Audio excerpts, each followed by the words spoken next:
Hello, everybody. Rangers in space. Rangers in we're here. It's Monday. Welcome to the show. This is the usual Monday stream. If everybody hasn't hit the like button yet, hit the like button. I appreciate it. Sorry for being late. I had like a last minute phone call, and that took up a few extra minutes. So I was trying to like multitask, and I was very bad at that. So here we are. Yeah, no, a little late. Considering we went an extra hour last week, I think I can make up for Balance it that way. out. Like you just need to get the Danos. Like it's perfectly balanced now. It's perfectly balanced now. Yeah, I mean, if I was an hour late, that would have been worse. But yeah, no. So, anyways, we're here. It's fun. But yeah, so we got a lot of. I don't know. It's like I feel like we have a lot of news topics. But not. I don't know. A lot of them are going to be like really quick, if that makes sense. First off, shout out to all the people who joined in to Saturday's impromptu Discotek watch stream. Oh yeah, that totally happened. On the Soundout Discord protocol. Link in the description below. Yeah, join the Discord because we randomly had a hangout to watch Discotek stream, which was really fun. So yeah, no, I mean that was great. Of course, we got Ryan and Jerry in the chat, in the voice chat. So Digis. Yeah, it's good. Digimon is trending like crazy. Digimon's trending like crazy. Like we've been eating good. I not only see Digimon, I see Digimon. Oh, it's even better. Understand that? Yeah. What is to tell you the Japanese? What is to tell you the Japanese pronunciation? Is it Digimon? Digimon. Yeah. Digimon. Yeah. It's Digimon. I think Pokemon's like Pokemon in Japan. Is how it's pronounced. But yeah, go join the Discord. Links in the description. We're doing all kinds of fun chatting over there. It's our escape from ever crumbling social media. The overlord that is the Misc. I mean, wow. And Muteki, you remember what I said. brought up a cool point. Muteki bought the 50 Gale Vice stamp and was the 50th member to join the Discord, which is crazy. Right. So, Becky was. Yeah. If you want, and if anyone's curious, we'll probably do more impromptu voice chat discussions like that eventually. But once we do the Discord, when we do the Patreon, eventually we'll probably do more of those for Patreon exclusive voice chats. But stay tuned for that. Yeah, no, but join the Discord. It's been really fun. Also, as a reminder, YouTube rules. If you use any no swearing in the chat because it could get the stream demonetized. So if you end up swearing in the chat and we don't delete it and it gets to the screen, you'll have to super chat to pay the swear jar. Honestly, one super chat would probably make up for the loss in revenue. But no, yeah. So just like the stream, everybody. Yeah, hit the like button as well. Yes, because that's something we forget to do. But yeah, so if you see your message deleted, it might be because of language, because we're trying to keep it. I think I got it. I think I turned slow mo on. Did I put slow mode on? I think I got slow mode on, so we have like a little bit of buffer before it hits the screen. Just because we got to keep it, we got to follow YouTube's dumb rules. But yeah, welcome everybody in the chat. There is 18 viewers here. 18 viewers according to my side, so thank you everybody. So we have Kale Breeze, Zeltrax, Peacemaker, someone, Mateki T, Collector K9, Ultra Fies, SH4 Jason, Brennan Overland, True Halvar Gaming, Andrus, and Kyle and Jambalaya in the chat. Which welcome. Shout out to some of you guys because you're also in the Discord. Yeah, I recognize a lot of names from popping up in the Discord as well, so appreciate you guys. We're gonna do, I don't know, do we have any like other not than the toy news that I missed last week plus the new news? I think we should just jump into it. I mean, there was that whole debacle with TMNT 87 being uploaded on YouTube, which was weird. Yeah, I know about the TMNT 87 YouTube airing. We've talked about it in the Discord. I'm not covering it in an official capacity yet. Because, what is it? It popped up on Pluto, and it was different. And it's airing on Nicktoons soon. I think, Nick tonight. Jambalaya said he's going to check it out tonight. So yeah, report back over in the Nicktoons. So So it's we'll Pluto that has it. That's edited. Pluto Okay. TV. Yeah, it's specifically a Turtles channel. yeah, and they're looping like only 7 episodes. This whole thing is weird. It's so weird because Yeah. I was more surprised how soon, because I knew Comic-Con to confirm they had the rights to stay 7 series, but I wasn't expecting it to instantly. They air Yeah. stream Like the first Nintendo, season. like Nintendo be doing their directs. Hey, that game is out right now. What? Yeah. No, it was really quick, and it feels like a rush job. So, we'll talk more about that when we get like more sources on it. Icky Guy asked, "Would you buy a Zine driver if it reads ride cards?" I don't know how they can make the Zine driver and make it accurate. The thing shreds cards, but it also works off of ProgRise keys and ride cards. So I'd be in if they do a toy of it, as long as it doesn't shred my cards. Which wait, is the Zine driver from the movie, or is that It's from Outsiders? Oh, Outsiders. Okay. Outsiders introduced a new rider. Is that the new? Yeah, he henshins with the ProgRise key, and he uses the powers of past writers' final forms by putting their ride cards into his belt, and it shreds them. It's the craziest thing. I looked at it, I'm like, I have a feeling that I'm going to make that. I don't know. That's why that's why the Magi. Was it the Cellular? What was the Magi Shines? Magi Shines. Yeah, Magi Shines thing. It was a ticket puncher, and it gave you like 10 cards and then 10 blanks. Yeah, it was an actual ticket hole puncher. I'm like, that's cool, but I don't want to ruin these cards. Yeah. So yeah, we'll see what happens with that. Andreas brought up the Gundam Ace debacle. Yeah, so essentially, what was that? What was that? For some reason, actually, we all know the reason, but Gundam Witch from Mercury, without any major spoilers, its main 2 characters, Suletta and Miorine, in the first episode, they get like engaged legally. And a lot of the visuals are the 2 characters in love, and then they end the series both having wedding rings, and like they're a couple together. And then there was an interview from the head writer who mentioned how Suletta and Miorine were married, and that they're going to live a happy life together. And then Bandai forced Gundam Ace to redact that interview, and they put out a statement saying, "Oh, Suletta and Miorine's marriage is interpreted. They're not married. They're not married. Their relationship is up to interpretation." And then the Gundam fandom roasted their ass on Twitter so hard with every meme of every Gundam couple going, Domon and Rain, that was up to interpretation. I don't know if they're actually in love. It's so funny because they literally have wedding rings on their hands in the final episode. You can't. What is that? This friendship? What is that? Friendship? All the visuals of the ending credits, the fact that the producer was the writer, the director, like everybody was like, "No, this is what we did." But Bandai's like, "No, we didn't. We didn't put a lesbian couple into our Gundam show." It's so weird. It's so bizarre, but yet I'm not surprised. It's that classical old fact. Hellfire brought up, the voice actors as well brought it up. Yeah. I don't know. Like yeah, Iggy Guy about to say the rings are friendship bracelets. And it's like the fan base was on board, and then Bandai just wanted to be dumb. I think it's even more funny because Witcher Mercury's the whole thing about Witcher Mercury, even as someone who needs to fully see itself, it's literally about the Stosu's relationship, pretty much. That's the whole crust of their show, practically. Yep. So it's just funny seeing Bandai going like, they're just friends. Yeah, it's dumb corporations being dumb. Here we go. I guess other related mecha news. Gridman Universe. That's in the news topics. We'll get to that. Yeah. Metal was saying something. Metal was saying something. No, he was just mute. Yeah, Metal. I hear him.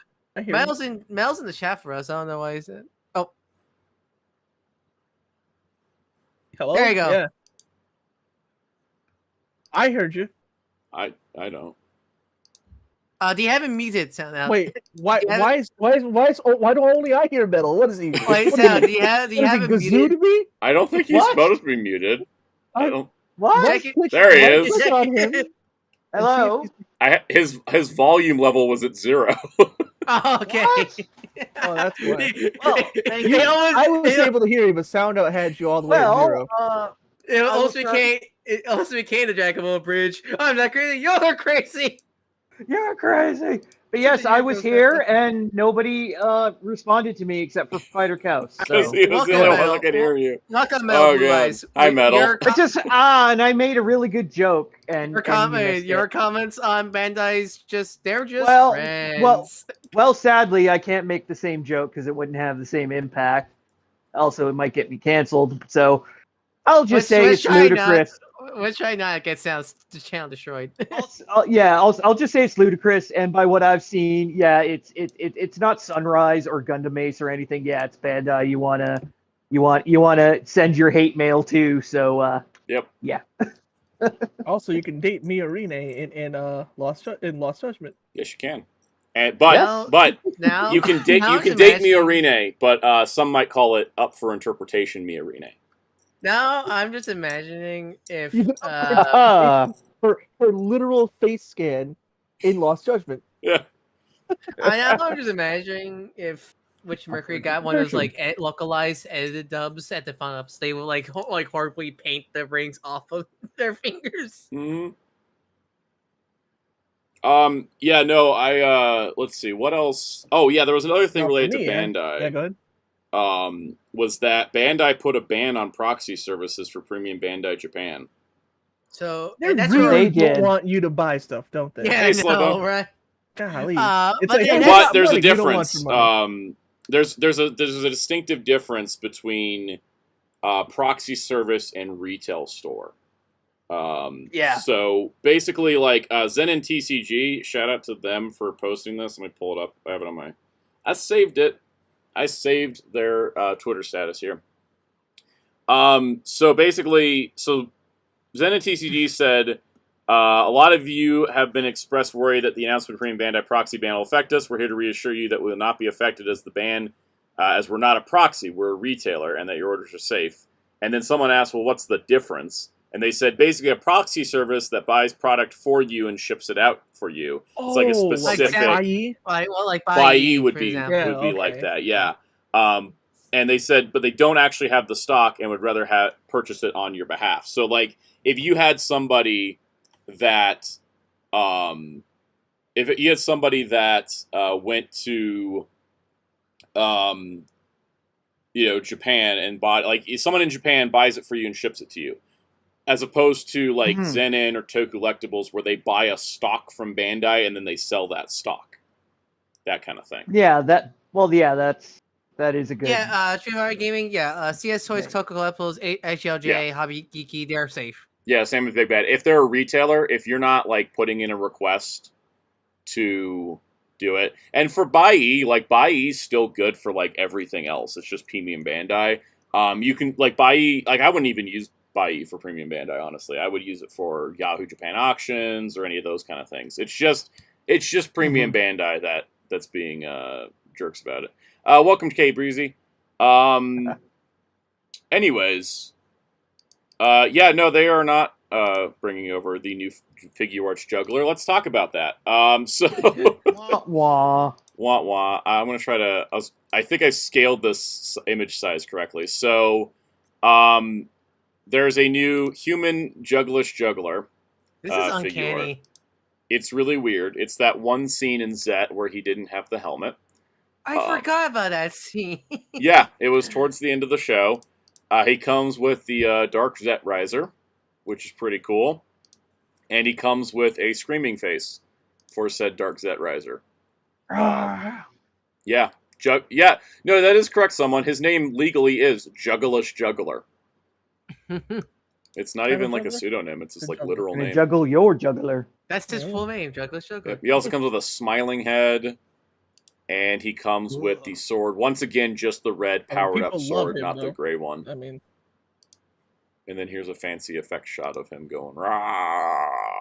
If you learn anything about Ultraman, you're going to learn people love this guy. Yep. Mm-hmm. You can get them from Tokulectables for $110, but you can't get them from P-Bandai US, nor, proxy services.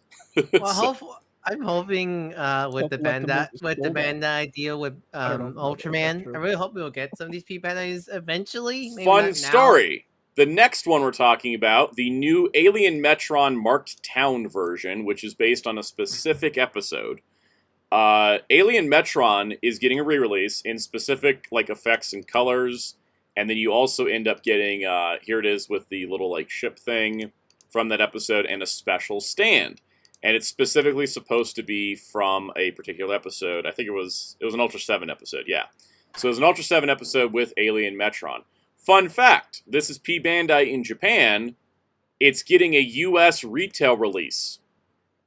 So this is the first live-action Ultra Series, the live-action Ultra Series thing with getting US distribution. Because the anime, the Ultraman Netflix anime Figuarts, they get their like Figuarts distributed in the US as normal Figuarts, even though they're premium Bandai. But this is the first time a live-action one has gotten that treatment. I call it the Digimon treatment, because they did that with Digimon first. But yeah, Alien Metron from Ultra 7. I got Dragon Ball guy first. Dragon Ball got it, but then they redacted it, so I don't call it the Dragon Ball treatment anymore. Aw. But let's see. Yeah, this is Alien Metron from Ultra 7. And then also, Marlulu from Ultraman Trigger was an Alien Metron.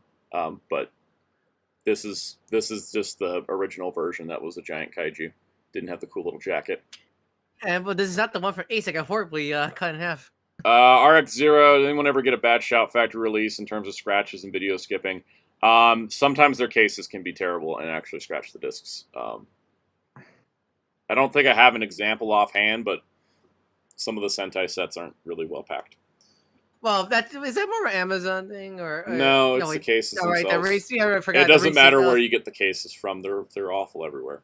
Hellfire can talk about getting scratched discs of Shout Factory releases. It's still weird because Shout Factory makes like the most cheapest like clear cases compared to every other clear case I've seen. Yeah. But yeah, the thing is, I call it the Digimon effect also because there's been one P Bandai Digimon Figuart that was P Bandai US here, and that was Premium Color Omnimon. Everything else was retail here, despite being Premium Bandai in Japan. So this is cool. I hope we get some more because, my God, can they re-release Titus? That's all the thought on my mind. And as someone said, make sure to drop a like. Appreciate that. All right, our next Figuart, SH Figuarts Kamen Rider Gazer, who is supposed to be getting a US release. But I also might remind you guys that Kamen Rider 02 is listed as getting a US release, and it's been almost 2 months, and nothing. So, don't know where that went. But Kamen Rider Gazer, the repaint of Glare, that is probably a more important character overall. I think we all saw this coming. So, yeah, it looks cool. Yeah. I'm waiting for it to hit P Bandai US because, Tokyo Electable sold out before I could buy it. I don't know when, though, because it didn't show up right away like the other Geats Figuarts. They usually showed up pretty quick. For some reason, Gazer didn't show up, and other things. He also comes with the alternate head with the red lines in it. I do not know when it's going up, because for some reason everything's delayed lately. But it's what we do. Yeah, no? But yeah, the Tamashii website says it's getting a US release on P Bandai US, so hopefully that happens, because I'm not super... I don't know what happened to 02. They said we were getting 02, and then we didn't. Lost SC. There are some Figuarts re-releases coming up, which I would hope that would also get US releases, but we haven't gotten confirmation of them. These, no Titus. And yeah, no Titus, but these are Kamen Riders. The thing is, too, it's funny, because John Bly mentioned that Bandai needs to get better at telling us when things are getting US releases. They told us we're getting a US release of 02 and a US release of Gazer. They just haven't put them up yet. That's what I'm wondering. I'm like, why haven't they gone up yet, even though the website says they will be? Anyways, if you missed out on Geo, Build, Xaid, or Ghost or Drive, they're getting re-released later this fall. I don't know if they're getting US releases. I hope they do, because they sold out on the Japanese side so quickly. But Xaid here is essentially the same figure that we had before. He comes with his 2 weapons. Build now comes with the weapon that was previously exclusive to his bike, which was a Premium Bandai exclusive. So even if you have Build, you might want to get this for the weapons. Gio also comes with his weapon in 2 forms, which again was also a bike bonus piece. Ghost has his weapon, is the same as the previous release. And then Drive comes with the gun and the sword, which were previously exclusive to Type Technic and Type Wild, respectively. So, kind of amazing. I haven't gotten Ghost, X8, or Drive, so I kind of hope I can get those, because that'd be great. Toku Nation said no US release? No, yeah. All right, so these aren't getting a US release. So if you missed the Japanese pre-orders, you can't get them. They sold out so fast. There wasn't usually Ami puts up pages first. Usually they put up pages, and then they didn't, and then I didn't know when they were going up, and then I found out after they sold out. So, oh well. Anyways, I guess I'm not getting these again, but whatever. I don't really care at this point. Bandai's being very. I think that's kind of my biggest thing is you hear this a lot as we keep going forward. Bandai's being very unreasonable lately. Very unreasonable. This is why I only pick up the Figuarts Center, because at least they come with mostly their main weapons. Yeah. Just... So anyways, these reissues are done and gone. There was no point in making this news topic. There's a lot of people know, I guess. For those who haven't seen Shin Kamen Rider and don't want any spoilers whatsoever, come back in 5 minutes. These will be minor. I'm not going to tell you plot things. It's just going to be toys that got announced. But here we go. First up, Kamen Rider 2+1 is the new SH Figuart for Premium Bandai exclusive as well. I don't know why the images didn't get bigger here. There we go. This is a Premium Bandai exclusive. I won't tell you the context. You can just look at the pretty pictures. It comes with an unmasked Ichimonji head, which matches the unmasked Hongo head from another previous release, which is pretty cool. He looks great. I do kind of want to get the 2 unmasked versions more so than the ones with the coats because of this. There's the 2 of them together, looking all nifty and neat. He does come, of course, with the unhelmeted half-helmet thing, which is pretty cool. And he can wear the coat of the other Premium Bandai Rider, which is cool. Oh, no, never mind. That's not that what it is. This is the unmasked head on the regular body with the coat from the previous release. So pretty cool. And yeah, there's the 2 of them together. The scarf is fabric here, right? Yeah, on 2+1, the scarf is fabric, where it's plastic on the original 2. Plus, it comes with an extra hand for 2 with his thumbs up. This is kind of like an accessory kit, as also being another figure. But yeah, I kind of want it. I kind of want it because of the unmasked heads. I think the unmasked heads are great for these. But yeah. Without spoiling the movie, this figure is a very important figure for the movie. So, but I won't spoil why. The other thing, too, I will also say is it's already up on P Bandai US, unlike Gazer. So, next thing, the belt for Kamen Rider Zero got announced. This is the deluxe version. Even though I don't know why we're doing a Premium Bandai Deluxe belt, it does not seem like we're getting a US release on this, I don't believe. I always question why Bandai keep making DX toys for adult AIM films. Yeah, I don't know why they didn't just go straight to CSM. It's not like these came out in a timely manner. They're coming out months after the movie. In Japan. Of course, I mean, I guess to tie in with the Prime. Was the Prime release a worldwide thing, or was that specifically US? It was worldwide, or at least it was 200 countries. All right, so I guess that's it's the tie in the movie kind of thing. Anyways, but still, it's so weird. It's I'm glad they didn't do it with Black Sun. Yeah, they didn't do it for Black Sun. That's true. Anyways, Shin Kamen Rider spoilers are done. Guys ready to talk about Gotchard? Come back, Cuckoo. Was that 5 minutes? It was only 3. I guess. Do I have to wait 2 minutes, or did anybody actually leave? No. I doubt it. Oh, Tokusatsu Cosplay met Johnny Young Bosch and got his Ultraman Blazar Brace box signed. That's awesome. That's really cool. It's probably like one of the first ones of those he's ever signed. It's really amazing. I mean, the show just came out. Wish I had to meet him.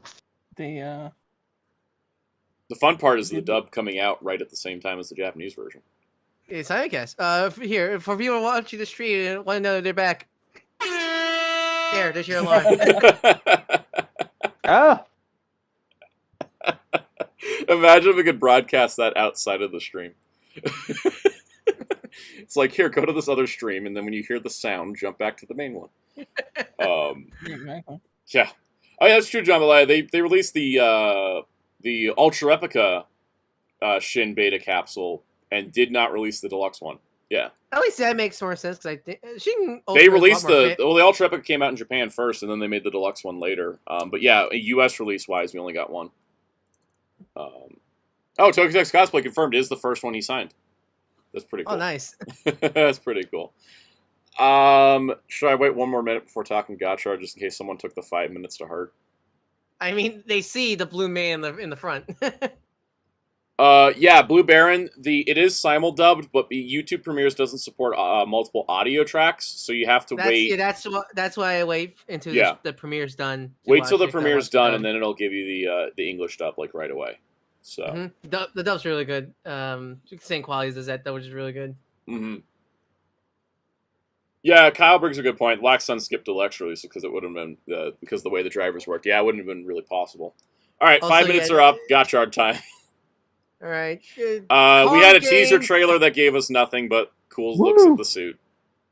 Yeah, Gotcha's the first Rider series in a long while where I have no opinion about it because I can't really. Because I think this is the first Rider series where I'm stumped on what's gonna be the gimmick of the theme, and I don't mean like gimmick like toy, but what's gonna be the show structure. Yeah, like what's the theme of the show? Because Geeks is Battle Royale. You got Revice Demons. This is high school, but it can't just be high school. Forza was high school, but Forza was also space. Yeah, Forza had that space. It was high school plus space. Gotcha. Like, no, Muteki. I did not fly to Japan to watch the Geats movie. Nor do I know Japanese. I would have just been sitting there going like, "That's a cool suit," just like I do watching the trailer. It showed us stuff, but I have like zero context on any of it. Gotcha. Yeah, Gotcha's like I have no real opinion. Like I can't just like that's. I just want to watch the show, but we can talk about the toys. Yeah, but yeah, no, that's why I'm not super hyped. The theme is alchemy. Is that what it is? That sounds crazy. Or you just... Okay, I mean, again, it's really just maybe I'll probably wait for the trailer to come out to really give my full opinion. All right, let's look at the belt because we can talk about the belt. Yeah, because the gimmick is cards. It's so simple. Watching the video, it's so simple. You go card, stunk, and then it's done. And I kind of appreciate how simple that is because I do. It's kind of like the Geats buckles are simple. You just click, done. They're much simpler now. I like how simple it is, and I like the card helmet kind of come together. Oh, they're called alchemy cards? That makes sense. I kept seeing them called chemi cards, and I was like, what the hell's that? And now I'm like, oh, alchemy. Okay, that makes a lot more sense. Full Metal Alchemist, the Kamen Rider. Okay. I do like the simplicity. I like the helmet coming together, and I hope that some kind of fusion thing in the show, but I think the belt's a little... I don't even think it's a fusion thing. I think it's just you get the form. It's like you can only... I think you can only do best matches, yeah. Yeah. I guess my only thing is I wish the belt was a little more unique. It just kind of looks like an iPhone on the side and some bits on the ends. I don't know. This guy feels a little... I feel like they could have make it something interesting. Also, like, I'm not sure how you feel about the arrow aesthetic with all the the gear also. Yeah, I was gonna say it's kind of like the arrows are just telling you where to point them. The card thing we'll talk about in a moment. I will say that production staff means nothing to me now. Like for anyone wondering why I'm not talking about production staff, it means nothing to me because Bandai and Toei can screw a whole show up even if it has the most perfect production team behind it. Hello, Trigger. Exactly. Trigger had everybody that should have been great. Trigger should have been great, but it wasn't because Bandai. If you're curious, this is barcodes instead of chip readers. What's interesting, it uses barcodes. It uses a double barcode system, which I think is kind of neat. I guess to make it less so it could be hacked by this. Yeah, you can totally hack it. It's just you have to print two barcodes. Yeah. Yeah. So basically, you put two cards in, you slam it together, and then you get the Rider helmet image. and some pretty cool like rainbow effects. And then you can pull the cards back out. Did you guys know you could pull the cards out? It shows you right there. You can pull the card out. There also is this card holder that looks like one of those old Yu-Gi-Oh toys or Duel Monsters toys that or Duel Masters toys from like McDonald's, where it's like, hey, look, you can flip out and pull some cards. It's like it's just the ride booker, but on your wrist. Oh, Collector K9 says the two barcodes Yeah, so it basically. can work in either slot. They only reads one barcode. Oh, that makes sense.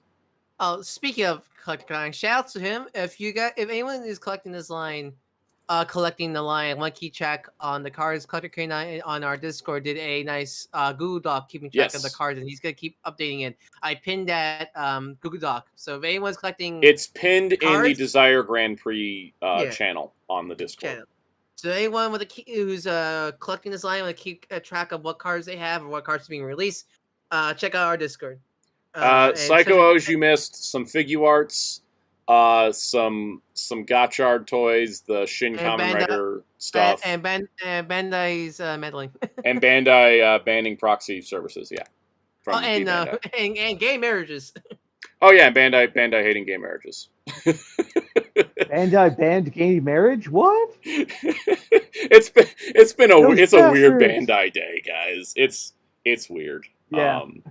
Anyways, Just a this card holder is cool, but it's going to be completely useless about like, I don't know, one wave of And- toys in. Yeah. It- Just be careful you're holding this at the con. Just make sure you don't smack people with the brick, I don't- literal brick on your arm. And guys, do you want to collect all the cards? Guess what? Booster packs. Yeah, they're boosted. I will say, as someone that was around for a decade, it's better than trying to get them out of an arcade machine, but not by much. Yeah. At least you 'cause can we- import these easy.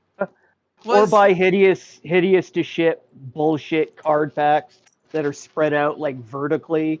But Yeah, you only get like 'cause- 6 cards. Oh God, yeah, yeah, because during X and Or, there were Oh, in these God. giant booster, yeah, like, the booster giant box. booster. Oh God, It was like stupidly big, like stupidly big. It was a nightmare. From what I hear yeah, back then, it was a nightmare shipping. yep. For a lot of Oh yeah, no, it's 6 cards, but it's in a like giant. it's in a clamshell. big old container for no reason. And what's the Someone had the tickets? best comment here. Bandai, more like banned gay marriage die. Aha.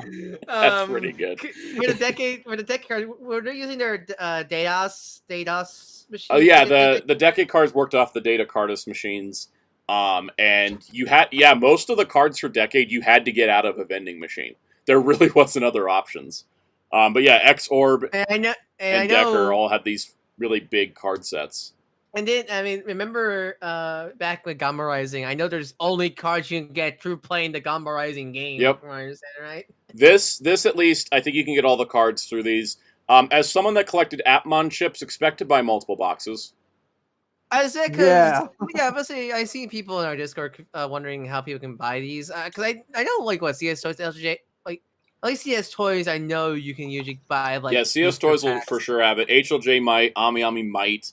No pre-orders have gone up for the booster packs, but you'll probably have to buy a case, you know? Yeah, I'm about to say, for anybody, if you really want to get serious into collecting this, just buy the full booster box. You're gonna, yeah, because otherwise, like, you might have to piecemeal some cards off Yahoo Japan or something like that. Or you would be really cheap, just print everything up. off of Yeah, or printing. you can just print everything up. I'm kind of going to wait on this. I kind of like the gimmick. I love cards. Almighty control piece. What if Bandai rolls out, like, here's a card archive set that's, like, all the in-show cards? Yeah, that'd be cool. Yeah, they're very good. I do well, say I love the I love Real the quick, card art. Jambalaya, that is a legitimate fear I have, and I don't want to say it, and I don't want to put that thought out into the universe. Because they God. might. And if they Right. do, I was they are joking, I never was going to joking. hear the end of it. I was joking about like if they had Witcher Mercury guy like localized edited dub, and I joke about them painting. The out scary part is that it might happen in Japan as well. But yeah, no, I think let's that's the not effort. let's not throw it out into the universe too much. No. They'll just edit the script to say they're cousins. They'll just add little asterisks. This scene is up to interpretation. No, they're gonna edit the subtitles, saying they're just really good friends, just really good friends. Andrea said a very Sailor. And Andreas had a very succinct comment about how the last week has gone. R.I.P. Yeah, rest in peace, Paul Rubens. By the way, Paul Rubens, rest in peace. Yeah. Breaks my heart. And then also Secret Invasion sucks. Yeah, that's pretty much the two things that have been on my mind too. I watched the first episode and fell asleep. No, That it doesn't was get better. so- It actually gets worse. Every It's episode is so worse than the first one. As somebody It's- who watched the whole thing, yes, it does get worse. It's You so think boring. it would get better no, it just Funny you categorically bring that gets up. worse the more that time goes on. I asked mean- someone who watched it.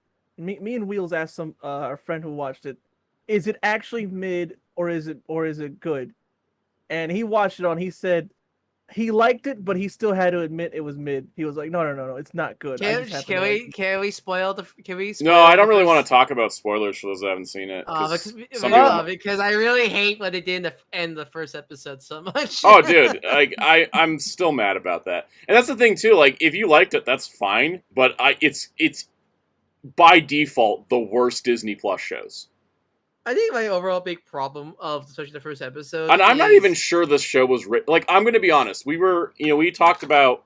I'm just going to switch to my camera because we're not talking about Gotchard anymore. I am not entirely convinced that show was written by a human.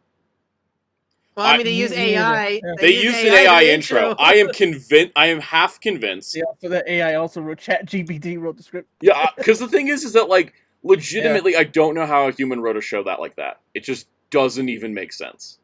My biggest complaint of the first episode is if you're not paying attention for a second, you're gonna miss like a whole part of the context. And also, yeah.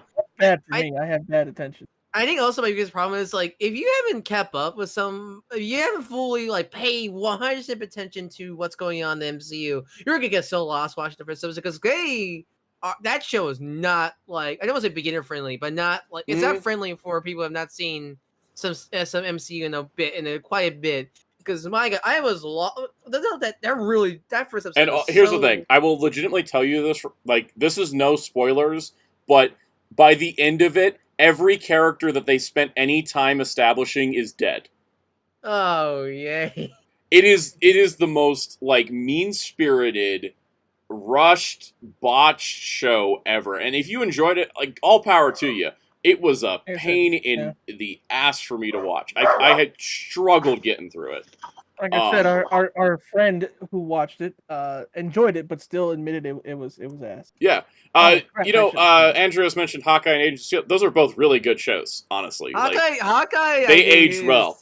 Agents of S.H.I.E.L.D. did the exact same storylines Secret Invasion did, but 100% better and in half the time. I think my biggest thing with Secret Invasion is they rush because I understand with the whole Skrulls are not evil. It's like they just fully exposition dump that apparently Talos was exiled from the rest of the Skrulls and that's why they're evil. You have no idea how much exposition dumping they do. Like it legitimately they exposition dump so much stuff that I wish they would be exploring instead of the current plot they're on. They kill off characters the second they get interesting and just ultimately, at the end of it, the end of that show, I legitimately question, what was the point? Why did we have to do this? And is any of this ever going to get followed up on because they completely changed the entire MCU? And yes, Agents of S.H.I.E.L.D. is canon. I will fight people on this, because some people try to say it's not canon. It is 100% canon. Yeah. Sorry. I think my brain was thinking of what you just said, Secret Invasion. I'm like, oh. I think honestly doing this whole Skrull Invasion arc now honestly is a bad choice because that kind of ruined essentially with some doing it as a 6-episode show where as soon as a famous guest star shows up, they're a Skrull because it has to be because the thing is they don't have any good misdirects either. So I think essentially that ruins some of the movies in terms of wait, was this character actually a Skrull this whole time? No, they never. Okay, here's the thing. There is 2 characters who are Skrulls that are pre-established characters, and they do not explain how long they've been Skrulls. And so they don't even. And even the director is like, I think he's been a Skrull since. And I'm like, really? You can't just tell us you're the director. Honestly, that's bad because that honestly ruins some really big moments. In And that's the MCU thing is, then. like, if this show was more in a bubble, I probably would have enjoyed it better. But the overall ramifications to the MCU is just it ruined the whole experience for me. It's just, yeah. Speaking of Marvel, should we talk Nobody's about... getting an award for this show. That's for sure. I do want to clarify for Nexus Rider. P Bandai said they put a ban on proxy buying. Essentially, like if you make a request to a person to purchase you something from P Bandai, they're apparently putting a ban on that. But if it's a retailer that's purchasing from P Bandai and then having stock they sell to people, that's totally fine still. Can't use Bai anymore. You can't use Bai for P Bandai basically, but there's a bunch of other options for P Bandai stuff. Speaking of Marvel, should we talk about the kangaroo in the room? Okay. No, we'll get there soon. We have more toys. Okay, back to happier news. Back to happy news. Look at this big old bug. Look at this big old bug. So anyways, King-Ohger's final mecha, Tokusatsu Kabuto, and it's a Kabuto beetle. Are you sure that's not... Was this made from... was it Gigantor? It looks like Gigantor. I don't have a full image gallery. I know it's floating out there. This is just what's officially out. Also, the return of the cluster fumble mecha. I love it. Yes. Yes. It turns into the castle. The castle turns into a bug. That bug turns into a robot, and I love it. That was his name from Beetleborgs. Roboborg. Roboborg, yeah. I think Gigantor was his That was the other Hercules beetle. That was the season 1 Hercules beetle. Mhm. There was 2 Hercules How beetle many giant Gigantors mechas. are there? This guy is the massive combination of all the King-Ohger mecha. Look and how it's tiny gorgeous. King-Ohger is That's in there. He's so like, help me get this stuff off me. I love it. King Caucasus Kabuto. Yeah, that would be it in English. So this is a combination of 20 mecha. So the 10 that make King-Ohger, all the additionals. So God Kabuto, Hopper, Scorpion, Tarantula, Caucasus Kabuto. Okay, yeah, that's it. Guardian Snail, Guardian Rolling, Guardian Cicada, Guardian Guardian Headache. Oh, like Guardian Pede for Centipede. And then Guardian Hercules. I have no idea if this thing is going to be stable. It's gonna be a mess. I can't wait for it, honestly. No. LPH, until something else happens, yes, essentially Secret Invasion is the one more day where you want to ignore it, but you can't because it's too tied in, but you can't get rid of it. And it's also to an extent the original Secret Invasion comic was the same exact way. Mm-hmm. Yeah. So here's a question for everybody here and the chat. I don't even remember the cicada and the centipede, guys. I'm but losing track. Who is the question for the people for here and the chat? What is your favorite small friend god? Mine too is God Ant. God Ant's still the best. God Ant's the best. I love him. But the snail is definitely a good competition. Kyle said they specifically said the legs from Caucasus Kabuto and God King-Ohger were mainly for stability. Okay, that's good. Because I'm worried. I'm worried about this. You guys on us. God Ant. I think God Ant is... God Ant supporters, the root in the chat. We're making a poll. Well, yeah, he's the best piece. Yeah, we got God Ant, the spiders, the ladybugs, the snail, best the god buddy.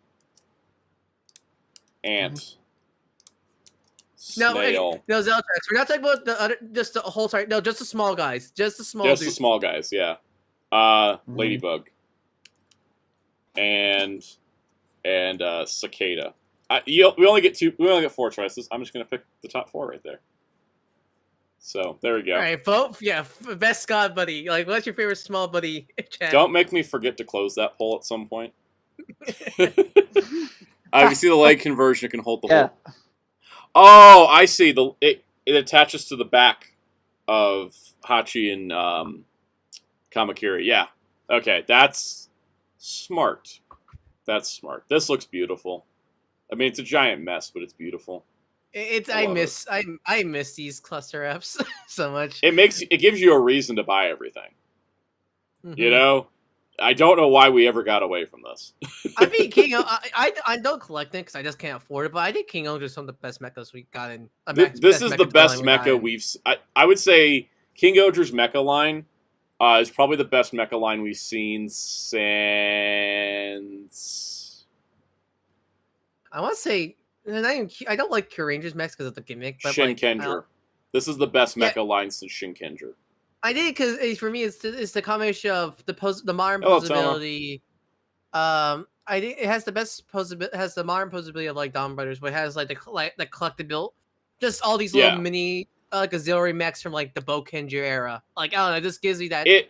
It's like we jumped from Shin Kamen to now and didn't worry about the other like 10 years. Yeah, because between. no force gimmicks force onto the mecha or anything like that. It Yeah. just allows. Oh, you know what? Cool robot. It reminds me of King-Ohger, where King-Ohger had its weapon mecha were important to the combos. Except this looks a lot better than King-Ohger stuff. I like you know, like stilt legs, literal. I legs. think the King-Ohger line is my favorite one since Shin Kamen.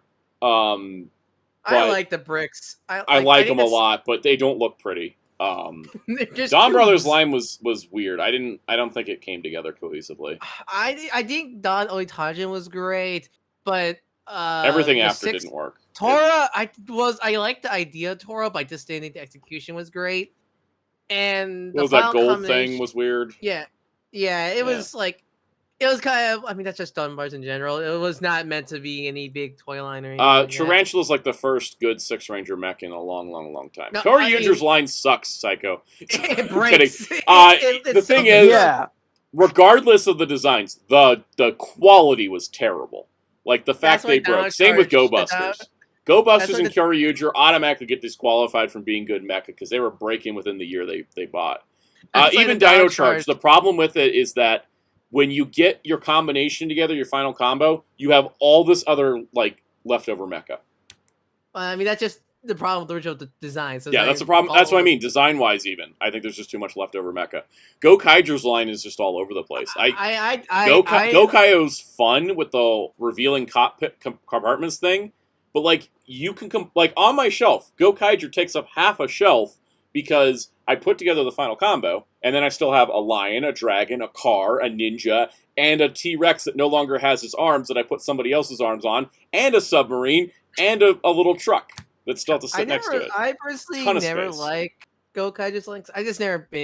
I never liked the whole reveal gimmick because it literally that forced all designs to be cute, like rectangles. It made them really rectangular. I'm moving on because I think we need to get through some. We could do a whole tier list stream about Sentai. Oh God, I bet.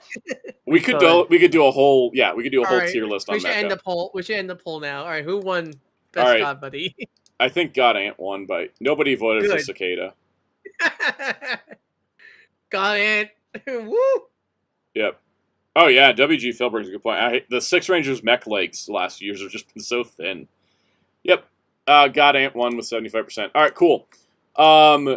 Next up, the Ultra Replica Ultraman Taro badge, which Bluetooth broadcasts to a Zap badge that allows it to have sound effects.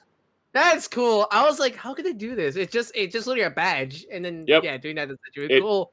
They took the design and they said, let's put sounds to it, and because it's too flat to put speaker and sounds in it. So they made this box with the Zat logo, and then it broadcasts, and that way you get all your sounds and your music and everything, and there you go. It's genius. That's great. It's really cool. Does it come with a water? Does it come with a bucket of water? It doesn't, but you can provide your own bucket of water. Yeah, so the badge is Bluetooth. I think it's Bluetooth that sends a signal to the box. Really cool. Welcome, Smith the Pro. Iggy guy brings a good point. Where's the Ultra Replica toothbrush from Zareth? Yeah, we need the Zareth toothbrush. And the Ultraman Nice changer with the actual chocolate inside. Yep. I have decided I'm not going to do all the Blazar stones. I know K9's collecting all of them, and there's a lot. By the way, you can actually buy these at retail, or at least at U.S. online shops officially, and not imported. Yep, the Big Bad Toy Store is starting to carry them too. And by the way, the prices are import prices. They're actually like their normal price with the import fees. Mm-hmm. Hellfire mentioned the Ultra Eyes did the same thing with the Bluetooth. Yeah, that's to connect to the that box with the capsule monsters in it.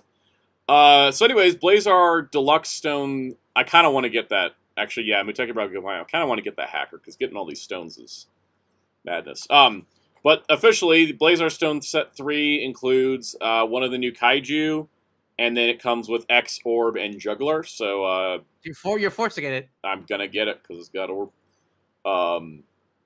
Yeah, GP Blazar Stone 1 was kind of where I was like, nope, I'm not doing all of them. It's too much. But Too yeah, many. deluxe. I'm gonna get all the deluxe sets. That's what I'll probably do. I'll probably just get all the deluxe sets because that'd be pretty easy. So yeah, and it's so the Niji Gagachi Stone actually has Blazar special move, exclusive animation and voice. So pretty cool. Yeah, I think I might want to get the hacker because the hacker might just let me experience the stones. So next up, Ultra Action Figure Ultraman Mabius comes with a little sword attachment because Ultra Action Figures have accessories now. Which is good. It's like, thank God. They're starting to distribute these in the U.S. now. Big Bad just put up a bunch of them as reissues, which is great. And $20, they get their retail price, so you don't have to break bank. So there's Mabius, and then we also got Ultraman Nexus Amphans, which So I'm you're totally buying it? buying because Nexus, and he comes with a little beam effect, which is really cute. Yeah, I'm really glad that Ultra. Because also because problem with the Ultra Action figures that didn't come with any accessories, which is kind of bad for like characters like Orb Origin, who kind of needs his like Orb Caliber. So I'm really glad they're doing this, and I had a discussion this with Collector Canines. I'm curious on the Discord. I'm curious what you got. Do you think you could see these at Target retail, or not? Because I discussed with him about how apparently Target rejected the Rider stuff coming to Target, but I feel like there's a more stronger case with the Ultra. I think Ultra has a Action. better shot at going to Target because they can say Target can be like, well, nobody knows this franchise, and they can just go 7 million views on the first episode on YouTube. You know, like you can point to the data. I don't know if these will work at U.S. retail because they tried it with some direct import Gundam products and they just didn't sell very well. I think the style looks off for Western fans. Like as Toku fans, we're used to the weird articulate finger thing, whereas I think that and also single jointed joints. You know, they'd have to be pretty cheap. I think the Western market is more used to double jointed elbows and like normalized looking hands. So they could. I don't know if they would do as well, but I mean, it can't do worse than Mego, right? Yeah, because I'm just trying to think, like, would it be cheaper or cost effective, or more like they had to put more cost if they just release these under the $20 toy branch? They could do it as like a $20 thing, and probably it would work. Or would they just make their own like Ultra Hero American toy line like they did? I think they should just do their own American toy line with for the $20 or $22 price, and do it like the Anime Hero style with the double joints and everything. Single jointed figures just don't sell well at $20. Jambalaya brings a good point, maybe 15. Yeah, they could take a hit on it and sell them at 15 at Target. They might actually sell at that point. That's what Jax did with the Sonic Prime figures. Yeah. So you show them they could do it. Yep. So we'll see what goes on there. All right. Gridman Universe is coming to the States. Dates to be announced. That's all the news from Anime Expo and Gridman, or not from Otakon. Otakon Triggers panel. So yep. Apparently it said that it's up to Funny Roll, Crunchy Funimation, up to them how they're gonna release it. Do you think it's gonna be actual limited theater run, or do you think it's gonna be straight to digital or something? I think it'll go straight to digital. I don't have any confidence in Funimation. I won't be surprised. Funimation, Crunchymation. Sorry.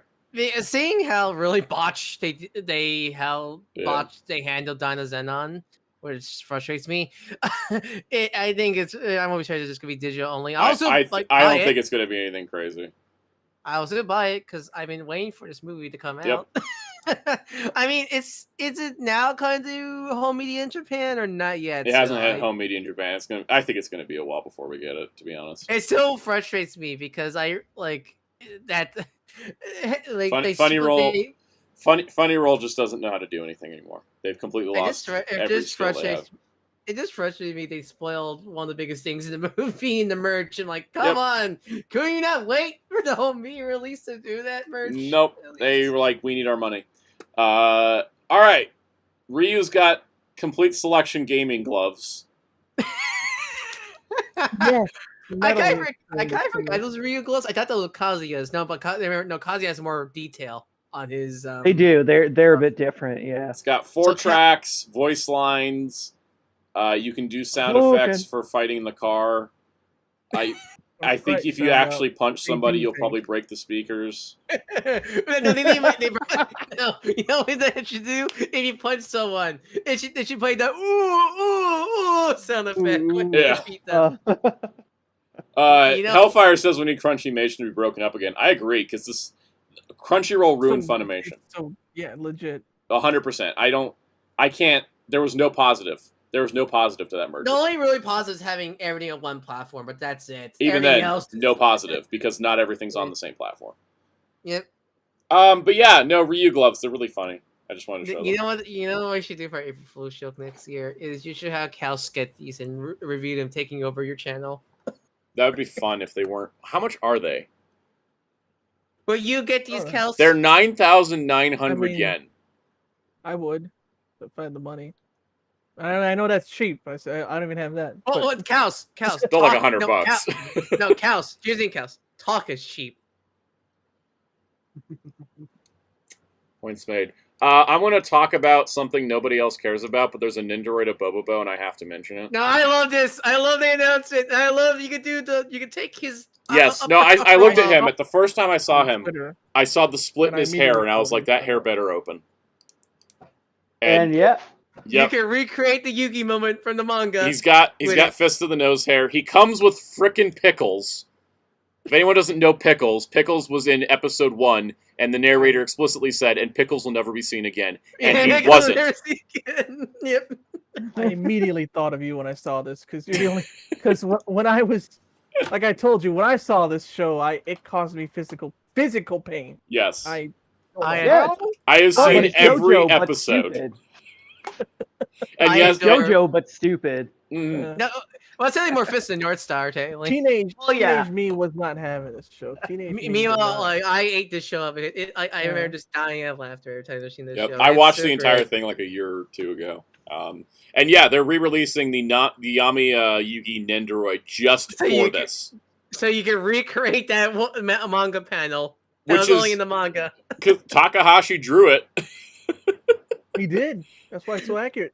Yeah, Right. but no, I love that I'm going to be able to put all kinds of things inside Bobo's hair. I'm so excited. It is so accurate. I Hyped. love it. It's out next February.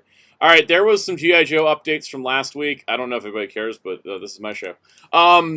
Exactly. We got confirmation that the female Python Patrol ninja we saw is actually Vipra.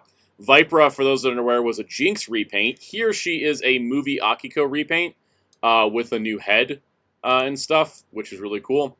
I used to use those molds in Michelle Foreman for a whole year. Yep. She comes with the Storm Shadow kit of stuff, which is cool. She looks great. I'm sure we'll see a regular Viper as well, not just the Python Patrol. Our next Tiger Force is Flint, which he looks cool. I mean, it's Flint. It's the same figure as last time, but now he's in Tiger Force colors. I'm a sucker for Tiger Force and Python Patrol because they brought them back when I was getting into G.I. Joe, so I have like actual nostalgia for these two weird colorways. Mm-hmm. So, there's that. Guys, I need help. Does anyone know how to get a complete set of Lego blind bag figures, or what the easiest way is? This is the only reason this segment is here. Because I need this entire wave. Well, there used to be a code thing, but I don't think they used to. I don't think they have that They anymore. don't have a code thing. And I know they're And you- switching to boxes, not bags anymore. Yeah, because even before the boxes, they puff out the bags Yeah. recently, so you can't feel them. So you get. I'm surprised you don't have the. Hey, Zero the blind- Films. I'm surprised you don't have the Oswald minifig. That I- was earlier this year. I was trying to get it, and it was really expensive on eBay last time I was looking for it. But I'm probably need to look again. Yeah, so this is the Marvel Studios Wave 2. And Wave 2. it's got Agatha Harkness, Moon Knight, Mr. Knight, Werewolf by Night, my beloved Werewolf by Night, She-Hulk, my beloved She-Hulk, Hawkeye, my beloved Hawkeye, Hawkeye, my beloved Hawkeye, Lucky, my beloved dog, and then Goliath, who's cool. The leak character. The lead character Goliath, which that's a Lawrence Fishburne figure. Echo, who I love Echo. And then Beast, and of course my two beloved X-Men, Storm and Wolverine. So I'm like, I want the whole wave My Sentinel head. with a Sentinel head, yes. I So, love all again- these, and I want them all. This continues where is X-Men 97 Disney? X-Men 97 is confirmed delayed to 2024. They had a panel at Comic-Con. Oh, they confirmed that? I was Yep, supposed to see they if he was confirmed talking it's about coming it. next year. So Okay. I don't know what's I up guess with it's What one of If Season 2, though. It's probably going to be delaying next year. So I'm seeing from the comments, if I just buy a box, I have a good chance of getting the whole set. Yeah, but that's like a couple hundred. A couple hundred. I could sell off the extras. I mean, you could because people want these because it was anything like the last MCU wave, then these have like high quality print quality and have like leg and arm printing and such like that. Yeah, Wolverine's got arm hair printed on him. Good. I love the mug he comes with. I do want all of these. The thing is, though, is that like if I don't end up with Echo or Beast or Mr. Knight, I would be like, I'm okay. You know, like the majority or Goliath. Like I want Werewolf, Hawkeyes, She-Hulk, Wolverine, Storm. Like those are and Agatha. Those are like the 7 I really, really want. And then the rest of them are like I can also get those and be totally cool with them. So. And I have the Wolverine from the mech set, and I have the Wolverine from the very first X-Men Lego set that came with Magneto and Deadpool. Yeah, that shit's rare, so keep that. So someone says it's pretty expensive to buy a box, but it's guaranteed you'll get all of them and extras of most. Yeah, I might just have to do that. Is just start selling off the extras. I'll look at my options when these pop up officially because they're supposed to be out September 1st, and then see if like I can get them on eBay or something. I forget. Is the Agatha show coming in? Echo show coming this Echo year? is coming this year. Agatha's not coming till like next year, maybe. Because Agatha is probably they're dropping all of Echo. They're dropping all of Echo on in November. I think they're doing like all 6 episodes at once instead of weekly, which I really wish they would have done with Secret Invasion. Well, apparently it tested horribly. So yeah. I mean, here's the thing. I liked Echo in Hawkeye a lot, and then they were like, she's getting her own show, and I was like, oh wow, that's gonna flop. Like, it's not nothing against the character. It's just she's not. I don't think she can hold her own show. Yeah, that's my thought with Agatha. It's like, I'm not sure Agatha can see, the thing is Agatha's show is introducing Wiccan, so it's got purpose. Because Wiccan's really popular, so he'll carry that show as well. But yeah, no, it's one of those things. I don't think the Echo show is going to do well. You know, if it's good or bad, I don't really like at this point. Someone you bring up a good point. It can't be as bad as Secret Invasion. I mean, it can't be. It could be as bad, but it certainly can't be worse. It can't be damaged. It's not gonna be damaging. It's not gonna be as damaging as Secret Invasion. You know, like I think the Echo. I think Echo as a show will just kind of come and go, whereas like Secret Invasion, we're going to be talking about it for a long time because they introduce things in Secret. People talk about like Eternals had the dead Celestial sticking out of the ocean and no one references it. Secret Invasion has like 5 things that are the same level of why does no one talk about that? And that's the thing is, but like Echo, I think will be fine. I don't think it's going to like hurt anything. Yeah, Kyle, I agree. Inhumans was better than Secret Invasion. Oh wow, and I really disliked Inhumans. Inhumans wasn't as damaging. You know, if it doesn't, the problem with Secret Invasion is it damages the MCU around it. Is Inhumans even canon to MCU? Inhumans still technically is. I just don't know if it's supposed to be the main MCU Earth because it still exists in the MCU multiverse because of Black Bolt and Multiverse of Madness. So,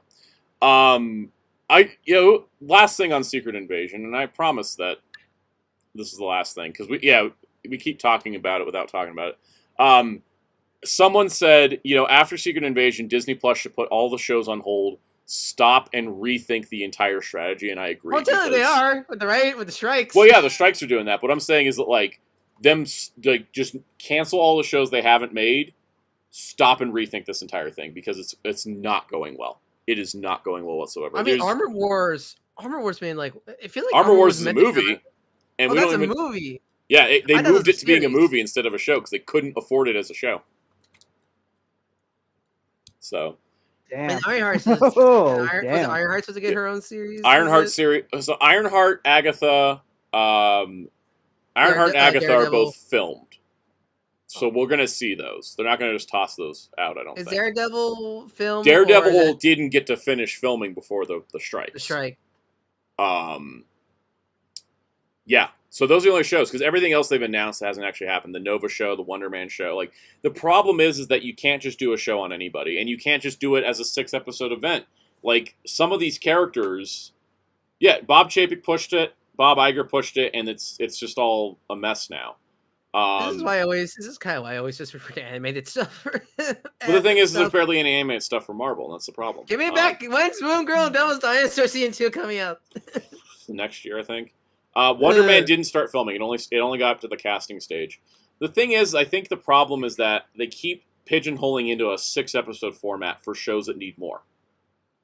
And that's the problem. Muteki Nova doesn't have a show. It had a show in development. But the problem, I think, is, and I think a lot of people have expressed this, even as a hardcore comic fan, I can look at the MCU and go, there's too many characters.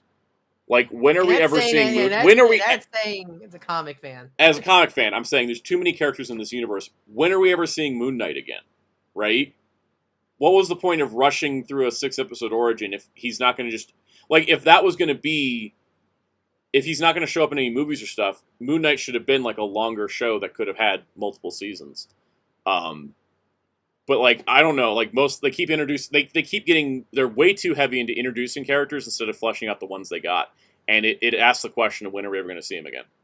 Because at least with a comic, you usually have a good, like, one, it's monthly, usually, so you get time with those characters, Even a 5-issue miniseries, you get more than just a 6-episode show does. Yeah, like I said, I love currently Spirit World. That's one of my favorite books right now from DC. I don't know if we're gonna see Xena again, but like I'm keeping like hold of her because she's a great character, and like I hope and such. Cool. While we're talking about Disney's failures, Disney is pulling out of Australia for physical media.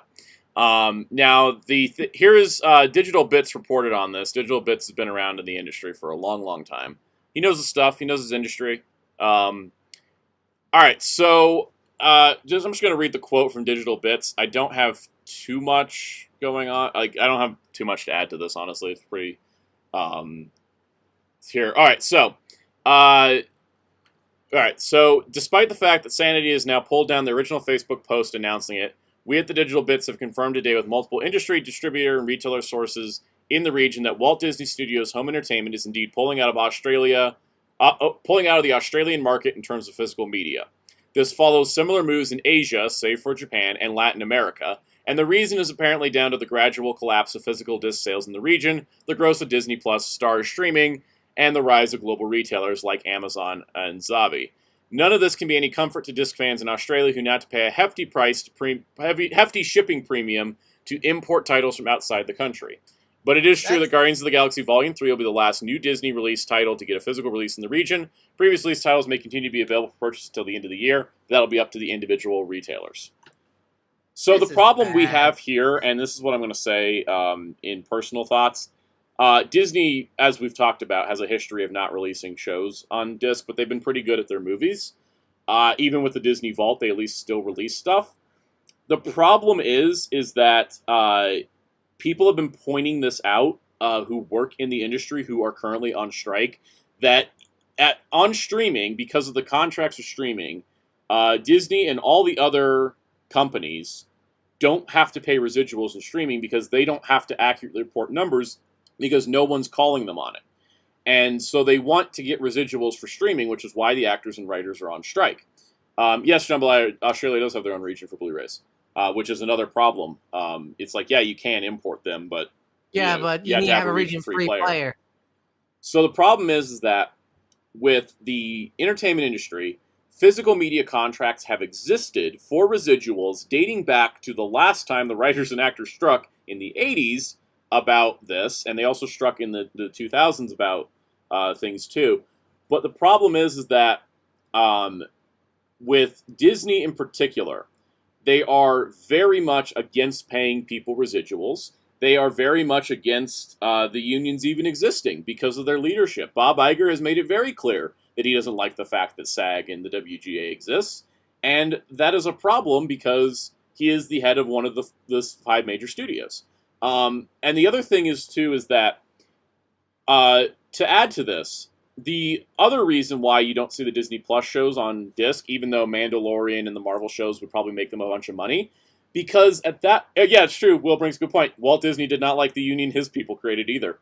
The current leadership at Disney, though, does not want to pay residuals in any way. So they have been rolling back on physical media in all regions, even the U.S., including the fact that their current movie releases barely have any bonus features, and instead they make, like for the Marvel movies, they put less than a half-hour bonus features on them, and then they put out an hour-long behind-the-scenes special on Disney+.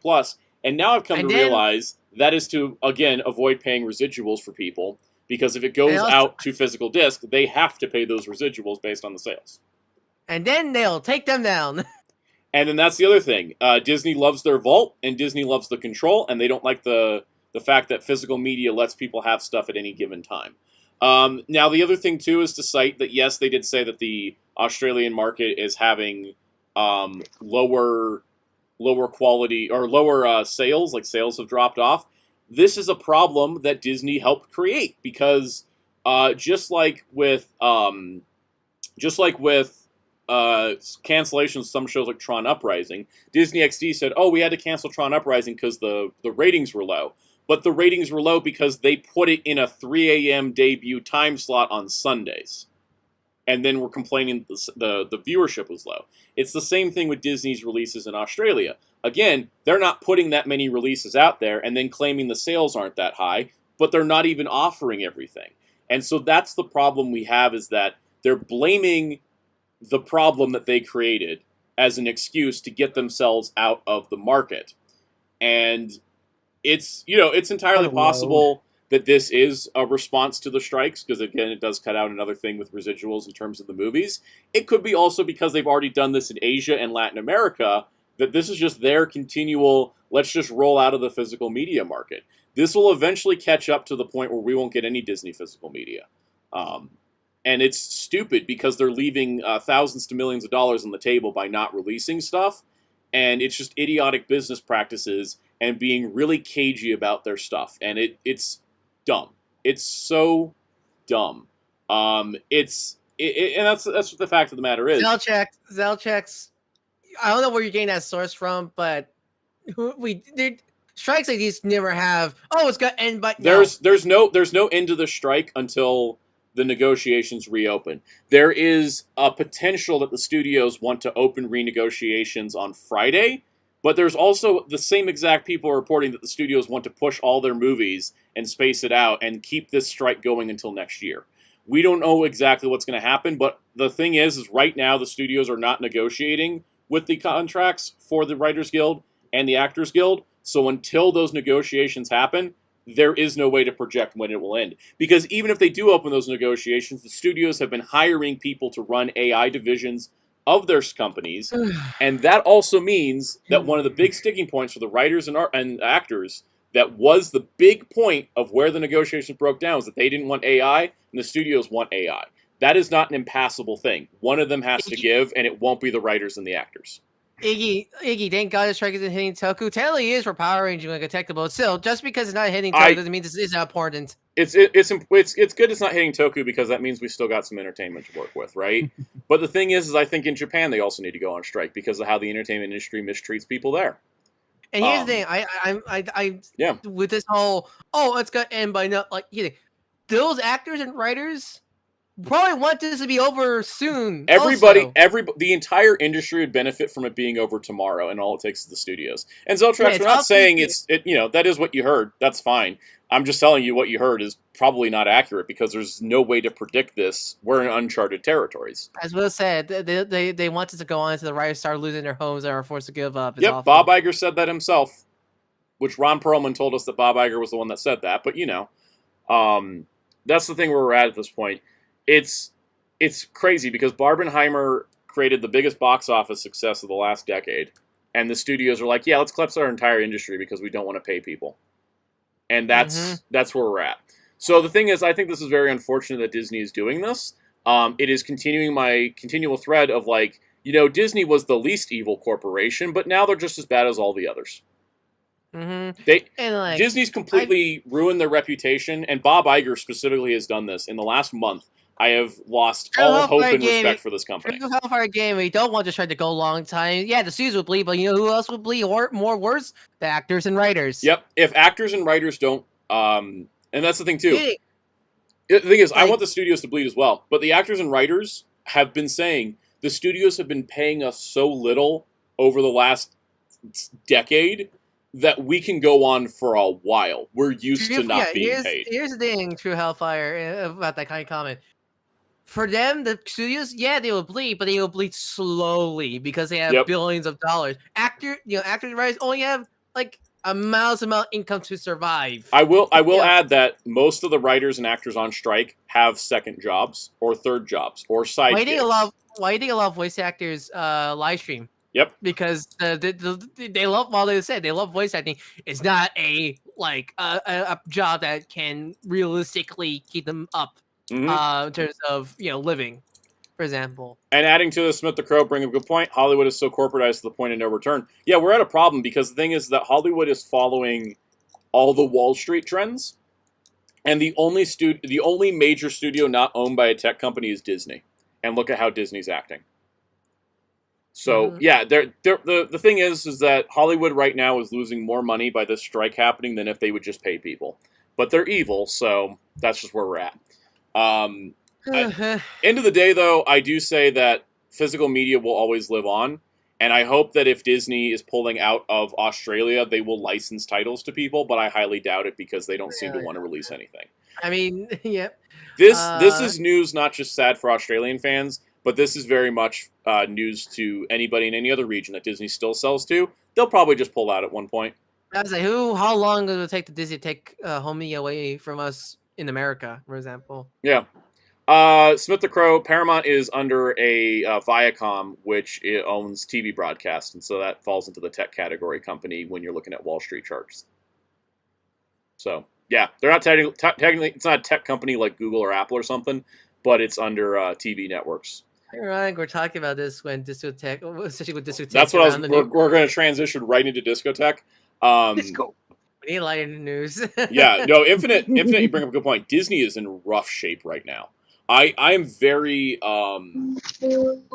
worried because I'm a huge Disney Parks fan, but some of the Disney Parks news we've gotten recently concerns me that nobody in charge knows what they're doing. What's as a quick what's happening? What's happening? The biggest thing is that they're adding the Hatbox Ghost to the Disney World version of the Haunted Mansion, and they're breaking the storyline of the ride. Because it's not like the ride is super story driven, right? But what they do is the Haunted Mansion has the thing. Zeltrax, I'm gonna run the show. Please don't tell me to move on. I will move on when we're done to move on. Okay. If you want to talk about nicer things, then you can leave the stream because we need to. While we're talking what's important, I'm sorry. We're talking about what's important. It sucks that everything sucks, but this is what we call reality. Everything sucks right now because every company that makes the stuff we love is corporatized and has this corporate ladder they have to deal with. And the people that we know in these companies are being exploited, and we have to keep calling it out because we can't do anything else. This is all we can do is to call things out. We're trying to help voice the actors and writers we because and most specifically make sure we clear up the information out there. I accept your apologies, Eltrax. I'm sorry if I got a little upset about it. But to finish up my statement, the Disney World Haunted Mansion, for those who don't know about the Haunted Mansion, and this is something I didn't even consciously think about, it's just a subtle thing, and that's subtle storytelling is important to Disney rides. You don't see any ghosts in the mansion until Madame Leota does a seance to summon the ghosts, and they want to stick the Hatbox Ghost in the Endless Hallway scene, which is before the Madame Leota scene. And people are pissed about it, and then other people are it's not that big of a deal. And I'm yeah, but it's showing that the management is allowing this, and that means that the management does not care about the integrity of one of their most famous rides. And I think that's really, really concerning. By the way, I love the Haunted Mansion movie. You want to talk about something positive? I went and saw Haunted Mansion. I loved it. I got to tell you guys, though, it is one of those things. Thank you, Toma. Yeah, hit the like button to support the stream. Appreciate that. That's the new Haunted Mansion movie, right? Not There's the a new one with Haunted Eddie Mansion Murphy? movie. It came out in July instead of October, which is stupid. It ends at Halloween. The characters attend a Halloween party. So the thing is that the Haunted Mansion movie came out this past weekend. Probably catch it up on Disney Plus. Honestly, it's probably gonna hit Disney Plus like September, October. This one was great.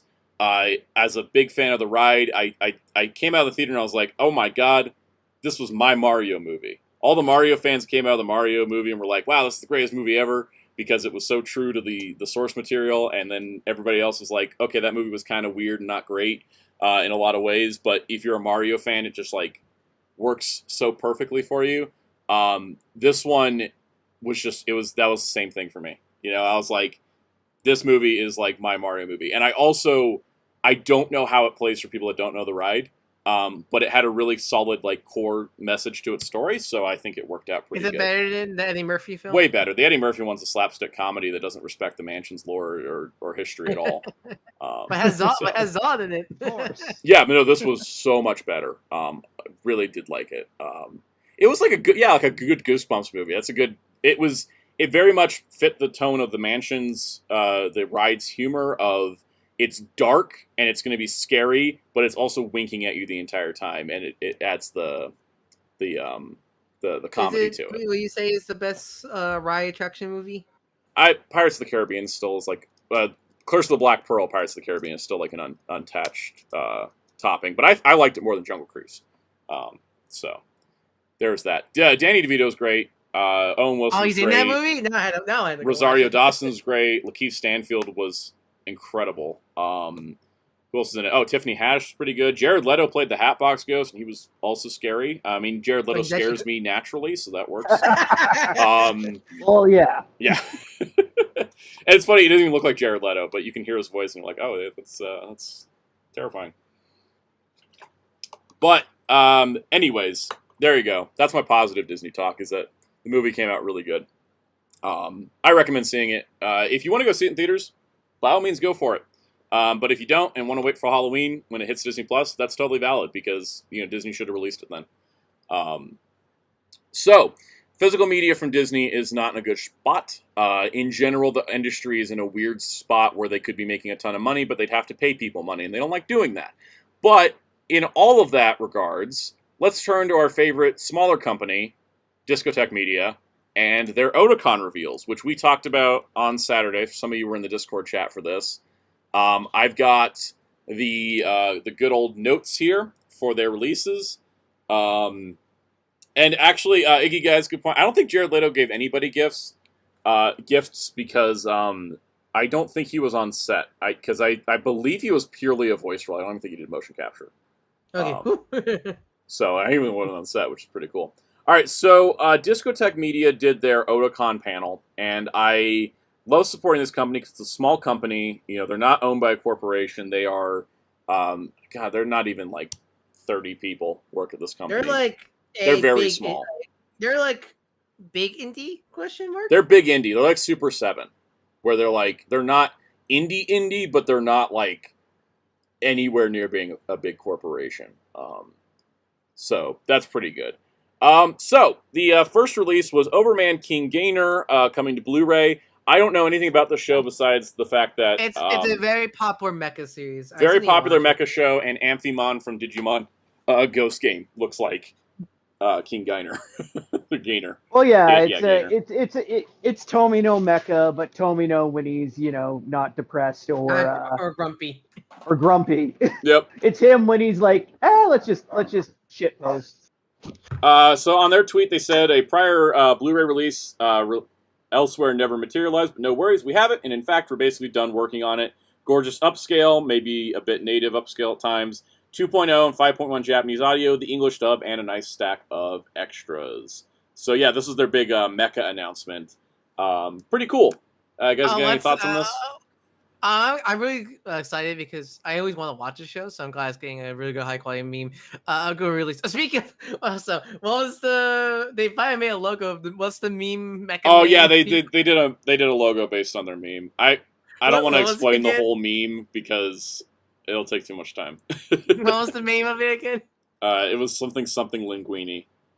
All right, next love up, it. Cyber 6 is coming to Blu-ray. They previously did the DVD. This is a Japanese-Canadian co-production based on an Argentinian comic. Comic Tropes did a history of Cyber 6 recently. You guys should check that out. That's a good video. But this is going to be the first time on Blu-ray worldwide.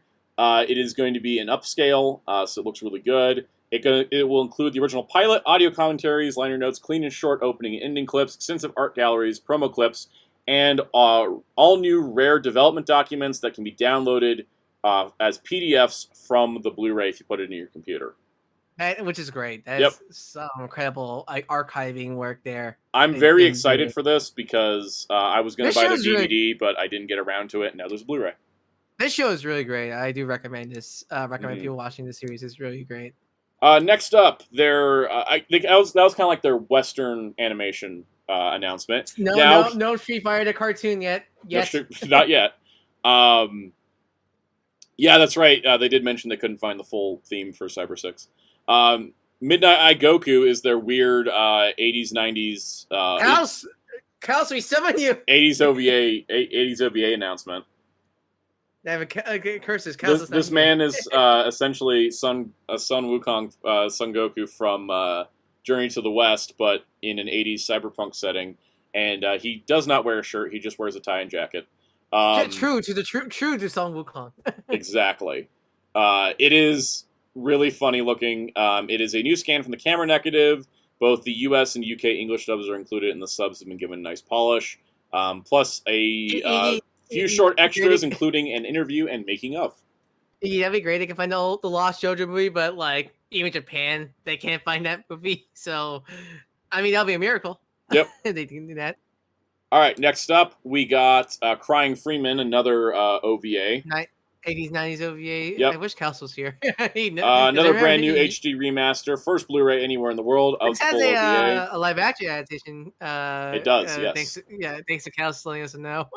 Yeah, Kels told us about the live action version. It'll include the Streamline and ADV dub, plus the rare manga UK dub, and the subtitles have been heavily improved. I'm back. This is Crying Freeman.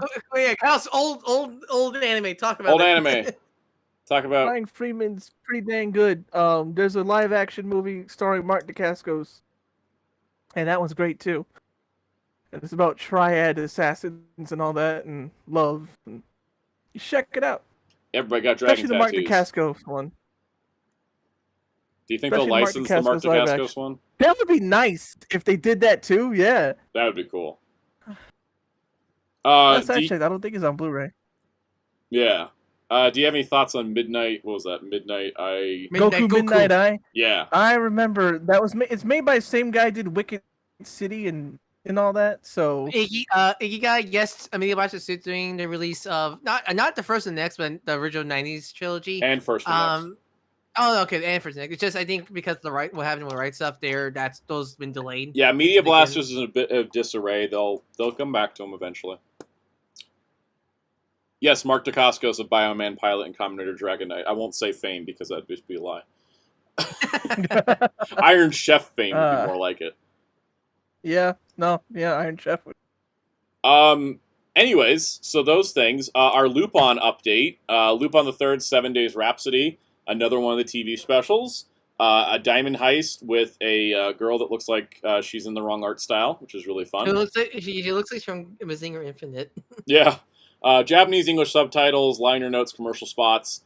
They are down to 5 specials they've never released. So that's pretty amazing. They're getting close. They're getting close to having done them all. Now for their weird Japanese film that I have no idea about, which is The Amazing Lives of the Fast Food Grifters. Yes! That one's interesting. Is this even live action? It is. It's live-mation. Live-mation. Yeah. It's related to Urusei Yatsura. There's an episode in the anime only where these characters actually appear. So and basically weird. it's taking those characters and making a movie out of them. They're like, let's make a movie on that. Kenji Kawai soundtrack, Mamoru Oshii directing, like, kind of nuts. Kind of nutty. The chat says, super live-mation. Super live-mation. Super live Uroba. The next one, they gave an update on Bullet Train. They had to delay it. Not Ryan Gosling, not in this one. No, that's Brad Pitt. Brad Pitt, not in this one. This is Bullet Train. I thought was interesting. They put out some screenshot comparisons. Essentially, the original master they had the Toei green filter on it, and so they were recoloring it and fixing it. They were taking the filter off and color correcting the entire movie. So, welcome, Dat Boy Steve. Glad you made it. We're still on Discotek. I'm going to run over again. We're going to have another late stream. You guys mentioned Goku Midnight Eye. I was just mentioning my dad watched it way back in the day, and he hated it because it was like, boy, it's because it was those gritty cyberpunk era. And if you've seen Wicked City, yeah, you know that ain't for everybody. Oh yeah, they're a lot of those are not for everybody. That's for sure. But anyways, they fixed up the Bullet Train. Yeah, master, the colors. So. As you could see, there was too much of a tint before, and it's like, huh. Yep. Dragon Ball Super wasn't the first time Toei's done that. Apparently, they've been doing it for years. All right. Next up, we've got Chargeman Ken is coming to Blu-ray, which is just their. Hey, Lauderdale.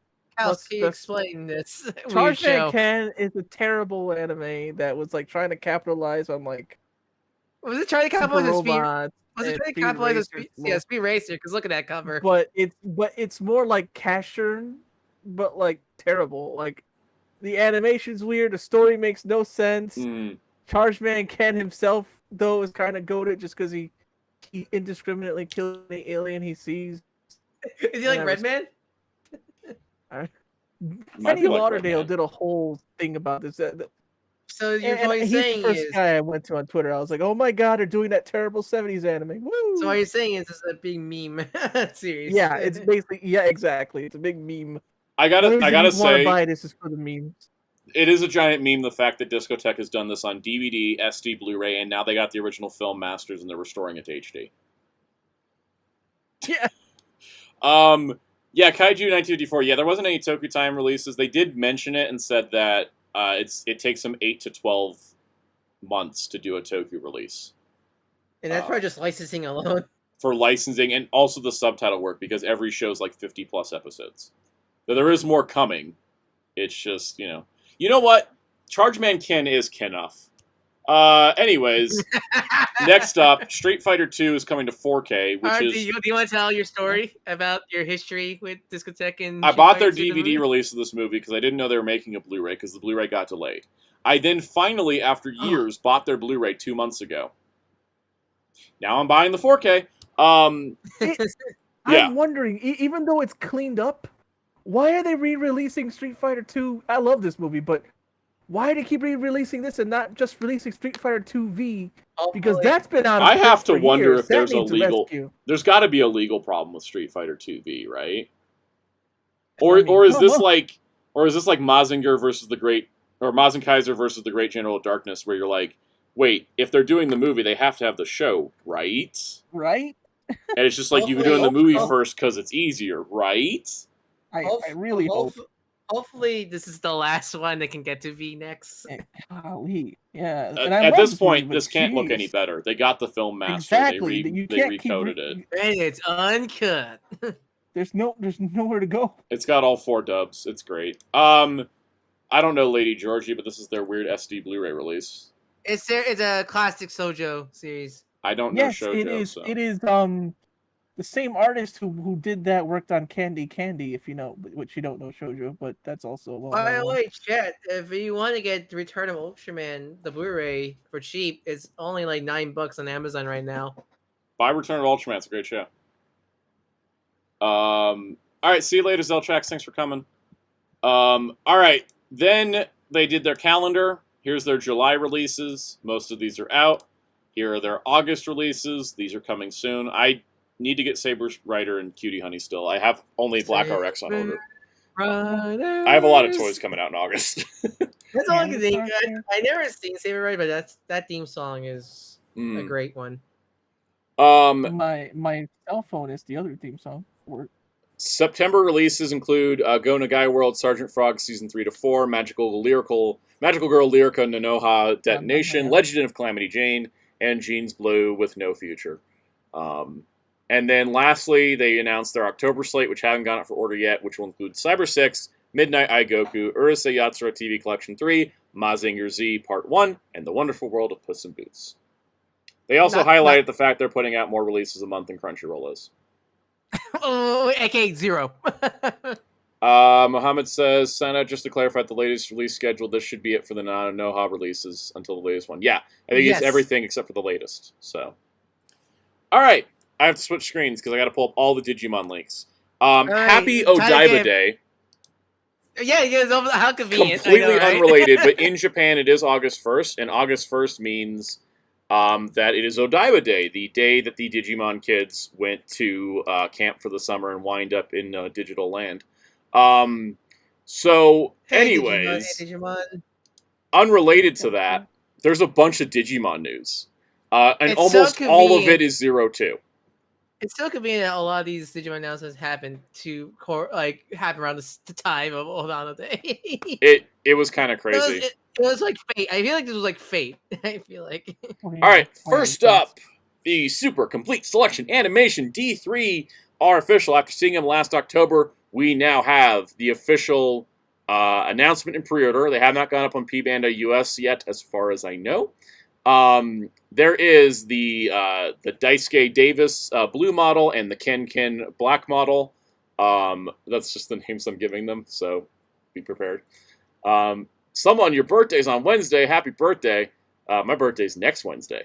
The release will also come with a promo card, same promo card with both. It is a parallel art of BT-888, which is Davis and Ken with XVmon and Stingmon and their Digivices, and it looks cool. That'll be a bonus. The devices are about the same size as as the original toys, but they are more show accurate. They are a little bit slimmer. The features are insane. They're not so they kind of one-upped themselves from the last time. So on the Davis one, yeah, they one-upped themselves again. On the Davis one, you get Davis Daisuke, you get Vmon, you get voice lines for them. You get Digimon analyzer screens, of course. You get the music tracks of Target, Breakup, Braveheart, Beat Hit, Butterfly.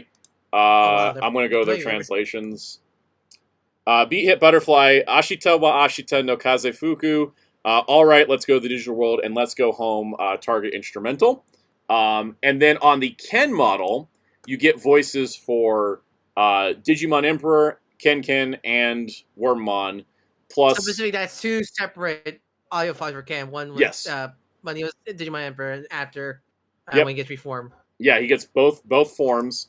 Digimon Analyzer screens, 15 Digimon Analyzer screens, and he has the songs of Target, Braveheart, Beat Hit, Butterfly, and then Itsumo, Itsudemo, Smile of Darkness, Digimon Kaiser's theme, Clash, and Fight to the Death. So they each come with Target, Braveheart, Beat Hit, and Butterfly, and then they come with specific stuff for each. David gets ending song 1, Ken's ending song 2. Yes, I'm pretty sure. And then they have their character song, and then Davis has Breakup, but Ken doesn't because Ken never had armor. Now to go even further, there is a mode switch option that shows. This is freaking crazy. This is Datboy Steve. Yeah, Digimon is still around. These are high fancy prop replica versions based on the second Digimon series. We've been eating good. We're eating good. All right, so here we go. You can switch modes between Daisuke Davis in the digital world with his cool flame jacket or Daisuke Davis in the real world, and he'll either be partnered with Vmon in the digital world or Demi Vmon in the real world, and you'll have different lines based on which mode they're in, plus a map for Dark Towers and an animation of Dark Towers falling down. Wow, they didn't need to do that, but that's such... These things are amazing, guys. And then the Ken one has a completely different set of features where you can switch in between Digital Emperor or Ken. He will not have Wormmon as the Emperor. He will have Wormmon as Ken. And it'll show the logo for his glasses for when he becomes the Emperor and his crest when he becomes Ken. And then it's him, I'm not exactly sure, but I think it's him. seeing the Dark Towers? Yeah, I think he creates the Dark Towers. It's crazy.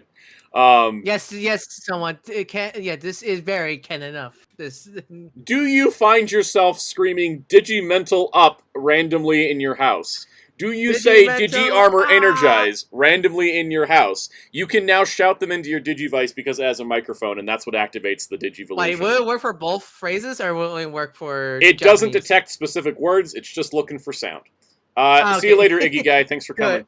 Alright, good. That's actually great. You can say Digimental Up. You can say Digi-Armor Energize, and that is how it will activate the actual armor evolutions. Which love this thing. I haven't ordered mine because I'm waiting for PBandai-US so I can get the English version of the card. So on VMons, you get Chibimon, Vmon, Flagramon, Lydramon, Magnamon, XVmon, Pyildramon, Imperialdramon, and Imperialdramon Fighter Mode. And we haven't seen any videos yet, but oh my god, these are gonna look gorgeous. I bet. I gotta tell you, they've one-up themselves, because now you can scream at the Digivices. Now, for Ken, to make up for the fact that there is not multiple evolutions, you get Skull Greymon, Virus Metal Greymon, and Chimeramon, which activate with a voice command as well. I imagine specifically you had to be in the Emperor mode to use them. You have to be in Emperor mode to use that, and then in Ken mode you get Minomon, Wormmon, Stingmon, Pyildramon, Imperialdramon, Imperialdramon Fighter. It does not seem like there's a Paladin mode setting, which I thought was weird. I suppose they didn't give Ken Paladin mode to make up for lesser evolutions. And then I thought first, so I was going to say that. I'm surprised Paladin mode isn't in it, and then I thought they're probably going to repaint this into the Jogress color and the Pyildramon colors, and that'll have Paladin mode.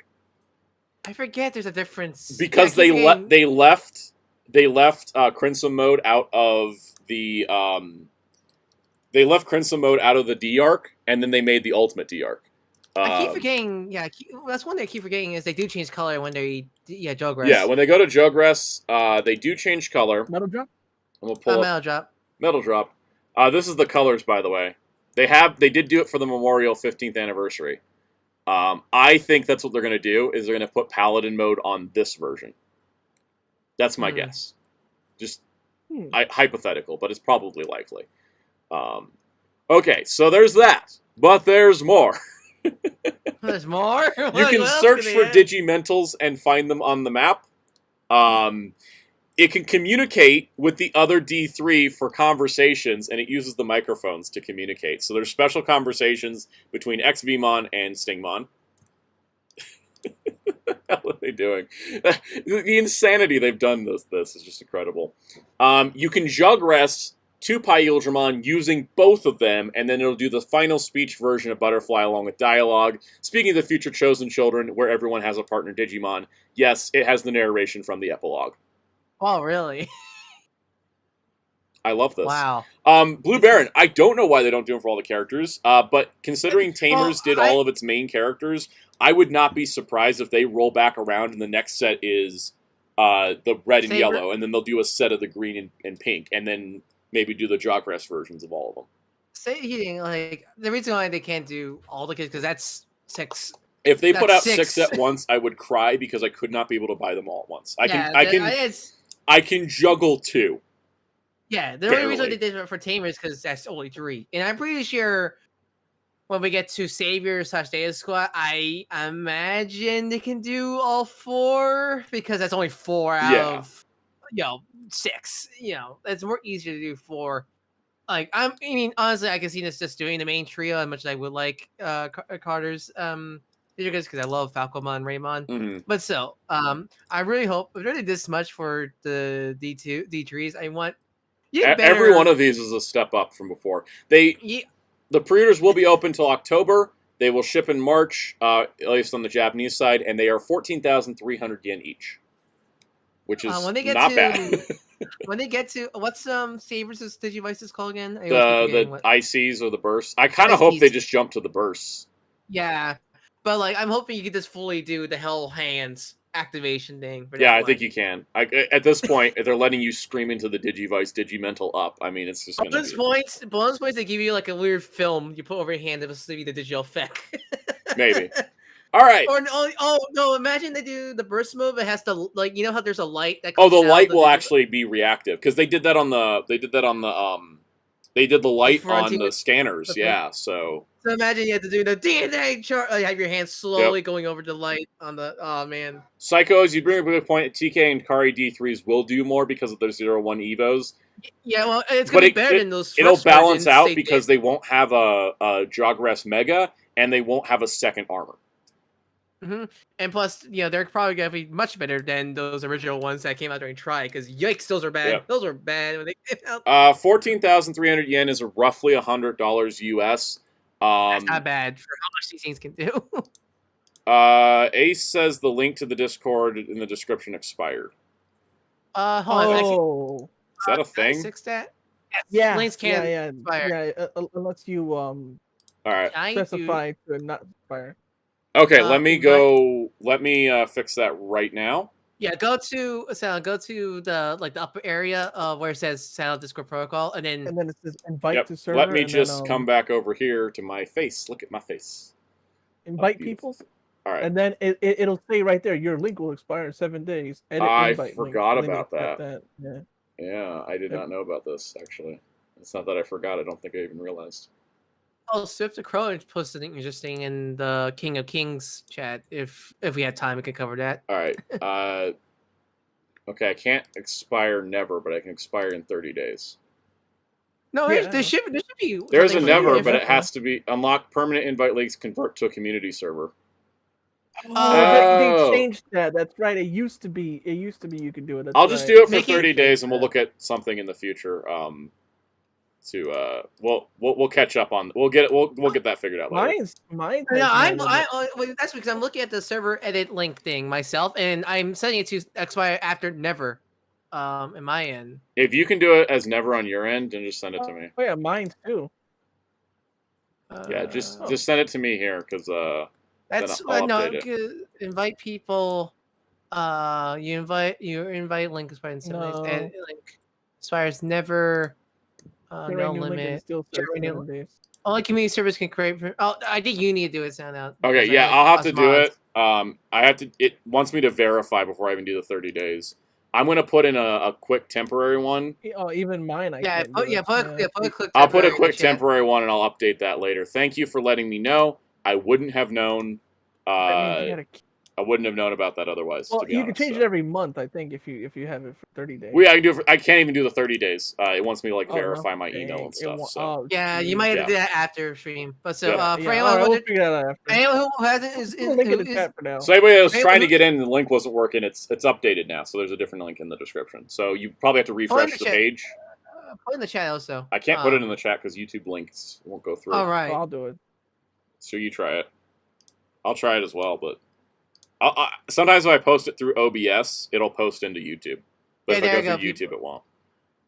So there's a new link. If not, you can refresh the page, and then it'll be. It's working. It's working because people are coming in now. Cool. Thank you, Ace, for calling that out, because I wouldn't have known otherwise. I much appreciate that. Okay, continuing 02, right? We're still in 02 day. Yeah, back to 02. There's 2 new dim cards for the Vital Bracelet B. It's the B Memory D3 white and yellow and white and red. We got Pokemon and Armadillomon. Yes, I thought it was just going to be them when I first saw the picture, but now we got the full rosters, so it's actually not. So the yellow one will include it'll be Armadillomon is your primary, but you will have you have Armadillomon, Digimon, Submarimon, and then Kylomon, as well as Shakuamon, and then for some reason Vikemon is there. Then you get Patamon, Angemon, Pegasusmon, Magna Angemon, and Seraphimon. Then you get Vmon, Flamedramon, Lydramon, XVmon, Pyeldramon, Imperial Dramon Dragon Mode, and Magnamon.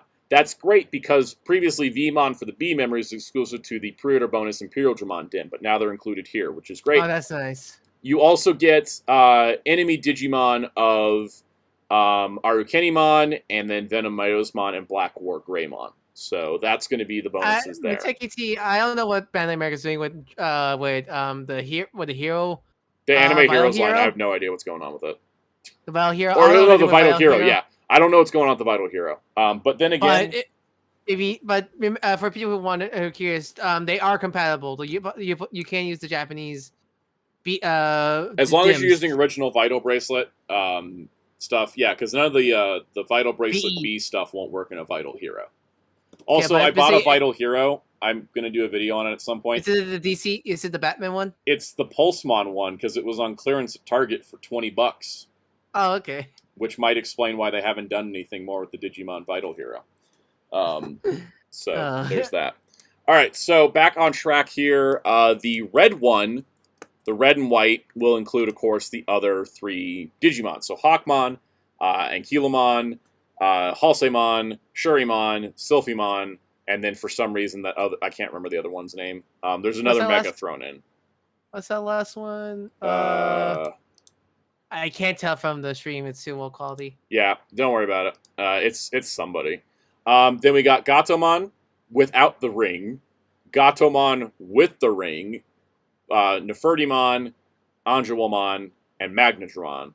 And then we have Wormmon, Stingmon, Dino Beamon, Imperial Dramon Fighter Mode, and Imperial Dramon Paladin Mode. So again, filling out the rest of what was on the Imperial Dramon dim before. Nice that they include Dino Beamon, because even though these specifically are meant for the Adventure 2 versions, it's nice that they include Dino Beamon as Wormmon's ultimate.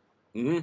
And then for the enemy Digimon that also are unlocked through Adventure Mode, it includes Ugomon from the new movie, Mummymon, Chimeramon, the Apocalypmon, not Apocalypmon, the one that Diaboromon was in Revenge of Diaboromon. And probably the Mega Evolution or where for the main villain for the movie. And for some reason, Gatomon without the ring is an evolution, I think, to make the line to go for Nefertimon, even though, technically Gatomon's rookie form is Salamon. Salamon, we saw Salamon more in 02. Yep. And Adventure. Okay. Also at the Discotek stream, they announced Digimon Season 2 on Blu-ray. And this, we're not going to open that link. We're just going to read it from here. They are doing Digimon Season 2 and also 02, the Japanese version. Valkyriemon. Thank you, Peacemaker. This is going to be the first Blu-ray for Season 2. English dub only, because it has to be separate versions. It's an Astro Res upscale, but unlike Adventure, where they could actually upscale it from the English master, they had to upscale this by editing the Japanese version first, then upscaling that, and then putting it all together. So it had to be rebuilt from the ground up. The English masters are just bad, like really bad. English masters are terrible. They will have art galleries, and they don't know what the Japanese version extras will have, but this will be coming out first, and then the Japanese version will follow. They did an image comparison. This I will pull up. The master. Yeah, I was. Is the image comparison compared to the US DVDs? Question. Yeah, it's comparison to the US because, DVDs. Yeah, if you take a look at it, it makes sense why they had to use the Japanese. Because my God, that's bad. That image on the left is not salvageable. So there's not even an AI upscaler could they salvage. They're using Astro Res, which is like a very, very cool upscale software, and it couldn't do it. Couldn't hack it. It's too deep fried. The US master are too deep fried to master. Way too deep fried. So this new Blu-ray is just incredible. RX-0, the Japanese version of Adventures was also really good. They've just done an amazing job. You can check out Sal's video on it. I did do a video on it. It's interesting they're using for the US for the dub cover. They're using this Japanese style, because was it? Yeah, it's a group shot, which they used the group shot for the Japanese version of the season 1. I mean, artwork's not final, so I imagine maybe they'll switch it. Yeah. Yeah, because it was Tai Agumon for dub and then group shot for sub. So it's interesting that they're doing again. They could possibly fix it. They could fix it. They could just leave it. We can talk about my City Hunter covers at some point for how they don't always make it consistent, but that's fine. All right, so here's the big thing. Digimon, the movies. So for those that may not have heard, because this blew the heck up. Finally. They are doing a Blu-ray release of the... There's a lot of tweets here. I was trying to find a good image. I'm just going to say it. You guys, just look at this thing here. Okay, so Digimon Adventure. I'll recap it. Digimon Adventure, our war game, Hurricane Touchdown, the Golden Digimentals. All 3 of those movies were cut together into what we know as Digimon the movie in the US. Yep. A lot of footage was missing. The dubs weren't complete dubs. It was only for that cut down version. So, they announced on Blu-ray that we're getting those 3 movies in Japanese, and we're also getting Digimon the movie on Blu-ray as well in a full HD master. With the soundtrack also. With the soundtrack, but without the Angela Anaconda. Boo! It happens. You can't always get your anacondas. But the big thing here is that they are doing a brand new English dub for the first 3 movies with almost every single cast member possible. Like every living actor. Living actor, and they actually cast people to fill in the actors they couldn't get as people that had the same kind of voice and energy. They even pulled some 4Kids actors like Wayne Grayson out. Really crazy stuff. And because it's gonna be uncut, they say it's gonna be uncut dub, but they will still keep some of the kind of classic. One, they're keeping the dub main. If you go to Discotek's Twitter, you can see the trailer. The trailer is all new dub, but there is some of the classic lines of like Izzy saying "You got mail" as he presses the button for Diaboromon. They kept it so that they wanted to kind of mix it together, where it's part straight dub, part mixes in the dub stuff that you would recognize and know and love. And I think it's a great way to do it. It's gonna be very similar, I imagine, to the Disney era dubs, where they still will add some new stuff, but it's more closer to the original Japanese. To that point, they will be including in one set English and Japanese on the original uncut cuts of the movie and Digimon the movie. So it's going to be all one set, known as Digimon Movie Collection 1. So this is incredible. And here's the thing. You're probably wondering, why didn't they put Revenge of Diaboromon in this set? Well, I think what they're doing is that Collection 1 is all the original stuff that made up Digimon the movie. And I think Collection 2 is going to be Revenge of Diaboromon, Battle of Adventurers, Runaway Locomon, as well as Island of Lost Digimon. And those are the 4 movies that Disney dubbed to promote Data Squad. So I think those 4 are going to make up another set, and I don't know if they're going to get new dubs or if they're just going to have the same the Disney dubs. I think they're going to be the Disney dub because those dubs were pretty close to the original. They were pretty close. And I don't think there was that much cutting with those. I don't think they cut anything. I think they only changed the titles. Yeah, I think that's it from what I know. Is those are pretty. As far as I know, you could do a dual audio with the original Disney movie dubs. So that would be great. Scrublord Gaming, the English uncut dub the new dub they're producing will have the Japanese music, and then the original Digimon the movie cut of the movie will have its original English music. It'll have all the Udi Harpez score as well as all of the songs top inserted. Songs. So this is just like someone said earlier in the chat. This is the most incredible flex they've ever done.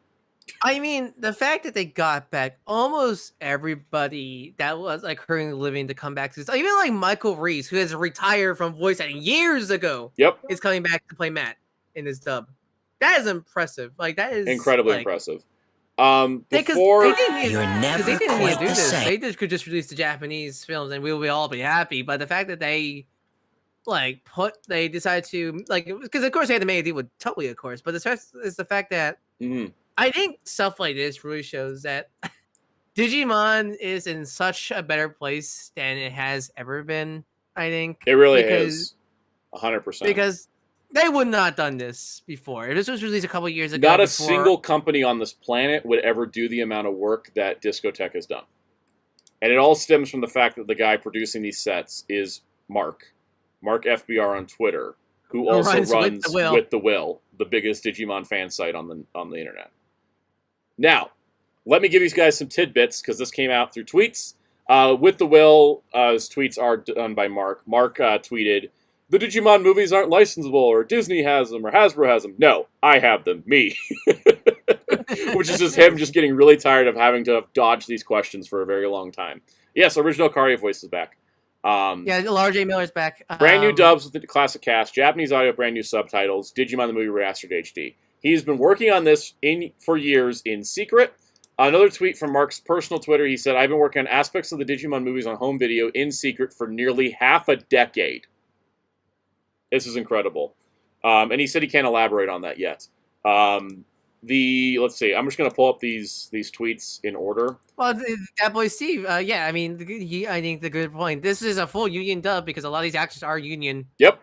Full union done, produced by Sound Cadence. Sound Cadence. Caribou-kun on Twitter said that they recut all 50 episodes of Digimon Adventure 02 using the Japanese footage so that it was easier to upscale to HD. Also cleaned up the closed captionings. So they basically watched the show twice. Moseki T, no one ever said that, but it's like kind of one of those assumptions because the whole People Saban... think that Hasbro owns everything that Disney bought when they bought Power Rangers. Because Disney did not buy Power Rangers in the early 2000s. They bought the Fox Family Network and Fox Kids and the whole library, which included Digimon. Hasbro just bought Power Rangers. The thing is, Saban only bought back Power Rangers from Disney. Power Rangers, Beetleborgs, like the sort of close related shows. They did not buy back everything they sold to Disney. And then they didn't even buy back the old Digimon. All that went to Toei. It all defaulted to Toei. I think the movies also defaulted to Toei. But people assumed Hasbro bought what Saban bought, and they assumed that Saban bought everything that Disney bought. Saban didn't. Saban brought a portion of what he sold to Disney those years prior. It was mostly just Power Rangers. Yeah, again, for example, there's a reason why Rope in the Sky so it hasn't got a whole media release because of legal nonsense like that, for example. Justin Savakis, who works on these releases, said no Angela Ancona, she has been banished. Note, we did try to include it, but hit a wall. We would never hold out on you like that. I almost wonder if they even offered to license all of Angela Anaconda just to do this, but they tried. I also say this because I think some people are wondering. No, they can't do a full redub of the shows. That would be too expensive. Right. They're able to do these because these are just movies and not even long movies. They're only 50 minutes. Yeah, they're short movies. They can do that. It could be too expensive to do the whole show. Oh yeah, I love this. I love when they did this. All right, yeah, I'll get back to this. The last thing on the dubbing thing is dubbing is expensive, and they're not going to do the whole shows, especially because there'd be no point because they're not getting a new cast or anything. They're not going to do it different. And as Mark has talked about this, and I 100% agree, the dubs are not that different from the sub. They're just a little more joke heavy. Compared to almost anything else from that era, they didn't change the story or characters. They just added more jokes, basically. Because Digimon is made to be for kids. It will still have a lot more darker moments and stuff like that, but it's and they didn't shy away from the darker moments. Wizardmon's death is just as impactful in the dub. The only big changes is the music. The music, because licensing, and when Death Squad they had to change some things because risque, some cleavage and yada yada. But even that's small potatoes. So minor. And the only really bad dub is Fusion, because that was more for kids style dub, and that was Modern Saban, so that makes a lot of sense. Yeah, music and name changes are the biggest changes. Everything else, like jokes, they just added more jokes. And honestly, Original Adventure, watching it in Japanese, I'm like, it's dry. It's a dry show. The jokes really do help it. So this was mentioned because they screened all the new dubs to the Otakon audience. To 400 people have seen this. But if anyone curious, I don't think we have a release date for this. There's no release dates on any of these yet. It's forthcoming. The dub, since they did screen, the dubs are done, of course. But I think it's more trying to get the bonus features and they got to do the disc work too. The disc work and stuff. So I see this I see it's either late 2023 or early 2024. Yeah. This release. Same for 02 as well. Yep. Lou Strongest Human mentioned funniest dub visual overlay, the big scribble over Yagami with the Kamiya family. And so Shumulus, who was doing the subs for this, did this, and I posted a screenshot, and I love this. I was so happy with the audience loved this. It was my last minute. We need to do something about this solution. So for the new movie dubs, they're uncut dubs, but they are using the dub names. Because I think Toei just adopted those names. Toei has adopted those names, and also it'd be weird if they want these movies to slot in with the old dubs, not so much to do like a straight dub, right? They're mixing in some elements to give you kind of they're giving you the better version of these movies. That perfect medium where you still get a closer to Japanese script, but still keeping a lot of the dub fun stuff. Right. So it's not Taichi Kamiya, it's Tai Yagami. Or no, sorry, not Taichi Yagami, it's Tai Kamiya.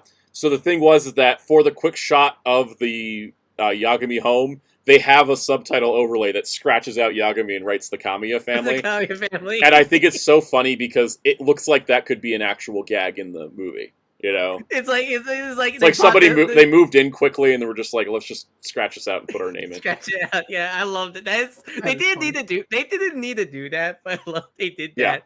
I'm very grateful for that. It's great. And I imagine on the Japanese version that subtitle won't be there. So Matt, apparently, the dubbing. I was Yep. Sorry. Go I ahead. was gonna ask, do you think specifically the Digimon the movie will be on like a separate video file or a separate disc? I don't know. It might be a separate disc, but I could see them putting all three on one. It wouldn't be that. It's not that much. It's not that long. It's only like 4 hours worth of content. They could put it on one disc. All right. So Marissa Lenti, who worked on the dub, posted She's this. the voice director. She was the voice director. Yeah, and the production here. So the production name was Back to the Beginning, which is an old joke. It was not produced in 2021. That was a mistake. Later on in the thread, Mark mentioned that they almost put the wrong one up before keeping it a secret. They worked on it in 2023. They recorded the dub this year. The 2021 was a mistake. I think I have the other tweet here. Yeah, 2021 is just wrong. No clue why they put that. These dubs have been entirely contained in 2023. They've been working on them for years, but they actually recorded them this year. And that's pretty much it for the tidbits on this. Pricing for the films, I would say it's probably less than $30 because this is Discotek. They're pretty reasonable with their prices. Also, like movies tend to be a little more cheaper than full series. So we'll see how it turns out, but I'm very, very excited for this. More updates to come. Now, that does not end our Digimon news. It's time to talk about the brand new Digimon 02 movie. It was just a 02 day for like 48 hours, okay? For 48 hours, we got Digivices and dim cards. We're eating good. So good. I'm getting so full right now. So Digimon Adventure 02 The Beginning is coming out October 27th in Japan. They also released, this is cool, there is an English poster. That doesn't give us a date. It just says, "To our future, the secret of Digimon, the Digidestin is now uncovered." But there's an English poster, guys. I think it's a good chance that they're doing bilingual releases now. Yep. In terms of like, the original plan for Last Evolution Kizuna was that it was going to get a English release with subtitles the same month it came out in Japan, and then get a dubbed release a few months later. I'm talking theatrical, like. You would have a Fathom. It was supposed to be a Fathom event. You'd see the Japanese version. Like I think it was like the month after the Japanese release, and then you would have the dub coming out later. And then COVID happened. None of those screenings happened, and they just released it straight to Blu-ray later that year. So the thing is, Blue Baron. That's brings a good point. Brian Donovan not reprising Davis in Kizuna is funny because he's reprising Davis for the Hurricane Touchdown movie. Mm-hmm. I'm curious. I won't be surprised if for consistency's sake they'll get the new actors that play. I think it's going to be the Kizuna cast. Yeah, just to be consistent. Because I don't know. This is a sequel to Kizuna. It is a sequel, and also I think this dub will be handled by Toei, and then I hope Shout doesn't have to release it because Shout's Digimon releases are not as good. They're not bad. They're not bad. They're just very basic. Yeah. As we noticed, Imperial Dramon's here. Sylphimon and Shakuamon are here. There is no hint of any new evolutions. There was a mystery Digimon on the dim. Oh, we're getting a new Imperial Dramon. We'll probably get a new Imperial Dramon mode. Yeah. I would say seeing the new animation of Paiu Dramon. Let me mention that because I haven't even said there was a trailer yet. I'm jumping ahead a little bit. There was a trailer. The trailer shows us some plot stuff. It doesn't have official English subs yet. The plot's about there's some fan subs. There's some fan subs out there. It's about the Digidestined, like maybe they were never supposed to meet Digimon or stuff like this. Because the whole movie's about the very first Digidestined. I think. Yeah, he time travels to this point in time. So the thing is that with this movie. Is that we're going to get kind of like an introspective thing about the Digidestined, but most specifically, the part that I liked Kizuna, but the part that bugged me about Kizuna was that every character that wasn't Tai or Matt got sidelined, and like there was no evolution sequences besides one Greymon one. I haven't seen Kizuna yet, so I didn't even know about that. Yeah, there is one evolution scene, and it's a remake of the first evolution scene. It's just Agumon spinning. So the thing is that this movie, in this trailer, I don't want to get my hopes up too much, but like in this trailer, we see all the kids with their Digivices. We see all their Digimon, including like Anjouamon and Anjumon, not just specifically the 3 Jugras fusions. The poster's got the Jugras fusions, and there was a brand new Paildramon evolution sequence using the smartphone Digivices that Kizuna introduced. So the smartphones and the D3s are both in the movie. But the fact we're getting a brand new animated Paildramon sequence, What if we get? I don't know if we're going to get any more evolution sequences. Maybe we're just going to get like a Pi Ultraman to Imperial Dramon one. Digimon. But oh man, it looks pretty. The seeing that got the nostalgia like kicking because Oh yeah, because they're gonna play a new remix of Beat Hit during that too, and that's gonna be great. Because as a kid, I didn't watch that much of Adventure 1. It was 02 I grew up on mostly, so I have I missed the beginning of 01 as a kid. I only got in like the Myotismon stuff. Yeah. Really? Myotismon was where I really got into it, but I didn't get a Digivice until season 2. So this is all my jam. I never got the season 1 Digivice. Yeah, so I have so much memories. Cass, did you say you had a season 1? Cass, what did you say about the Digivice? I never had the season 1, only season 2. I had like 2 of them. Yeah, I never had the season I had 1 the one. original V-Pit from that, but not the original brick. Yep. Still have it. I love 02 so much. I like it more than Adventure. 02, I think, like, I'm glad that people. I'm very glad 02 is getting turned around because for a while there, a lot of people were really dissing on 02 for a long time. Oh yeah, and I'm really happy that to see the turnaround. 02. You know who was dissing on 02 for the longest time? Bandai and Toei. I am still mad about Try.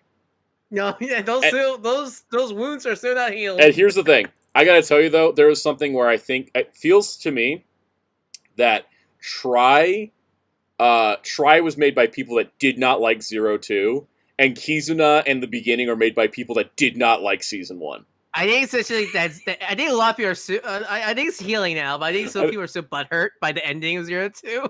I think you know what I think it's healing. But the thing is, it's so funny because I feel like in Kizuna, the 01 cast is there as the focus, but they spend the whole movie depressed, and then the 02 kids are off in like Europe having a little mystery adventure, like doing some Scooby-Doo stuff. David's running his ramen shop is great. No, David's running his ramen shop. They literally go on a Scooby-Doo adventure. Like the 02 kids go have their little side 02 mystery Scooby-Doo adventure, while the 01 kids are sad and thinking about the existentialism of life. And I'm just like, wow, this was made by people that really like the 02 kids, and now they're doing another movie that's all 02. So I'm kind of like, ooh, nature is healing. Yeah, and I think I want to say because I think they're probably using CG for Pyodramon and then Pyodramon at the very end, but it's a really clean looking CG. Like it looks like 2D. Psycho-O's Bandai and Toei did 02 more than you because they literally wrote the characters out of Try and then didn't even mention them. I hate that so much. The dub had to mention them. Oh wow, really? The dub had to mention them? The dub mentioned them. The Japanese didn't. Adding to that, I have a Vmon, a Wormmon, a Potamon, and a Gatomon plush from Sani Boki, and I really am like wondering where their Hawkmon and Armadillomon is. Armadillomon. I've waited years for this. I'm like, this is the time. And speaking of plushes, this is our last Digimon news topic. Oh wait, there's one more. Band Presto is getting Vmon and Ukomon plushes, and I hope Zen and TCG gets the Ukomon one because I would like that little weird sad boy there. I love the Vmon plush. She's so friend. I love him. Friend. I love my Sani one though. I don't think this one could top my Sani one. That Vmon plush is giving me some massive Gamamon vibes. Maybe because Kate just adorable glue. You know what? You're not wrong. Yeah, they have that glue eating dinosaur vibes. And I love it. I think last thing we should talk about in relation to Digimon is the casts for the new dubs because Sound Cadence did post the full cast for some reason with the Korean posters. Yeah, my guess is that those are the most high. Mark even said that doesn't indicate anything. They just picked the most high quality. So, all right, the Digimon Adventure movie, the one where Kari and Tai cause property damage with the Greymon. Tai is Joshua Seth. Kari is Laura J. Muller. Izzy is Mona Marshall. Matt is Michael Rise. TK Young is Wendy Lee. Sora is Colleen O'Shaughnessy. Mimi is now Elsie Lovelock. She took over for Mimi. Really? She was because Princess Ava sadly passed away last year. So yes. Oh, I didn't even know that. Shoot. Yeah, she passed away. So Mimi's original voice actor passed away last year. Elise Lovelock talked about. There's a special video on Discotek's Twitter of the actors talking about it, and I hope that probably be on the Blu-ray. And she talked about how Mimi was her favorite character, and she went back and studied like Felice Spencer's all of her roles to get like be able to match the voice. And Mark said that she did a terrific job. Eli Farmer is taking over for Joe. He also said that he was a big fan of Digimon. Yeah. Who was the voice of Joe that died? Michael Lindsay. Yeah, he did. Yeah, so he was there. And then Bodemon is going to be Peggy O'Neill. Koromon, Brianne Brosey. Big Agumon is going to be Michael Sorich again, which is great. Bryce Prappenbrook is going to be Red Greymon. David Lodge Parrotmon.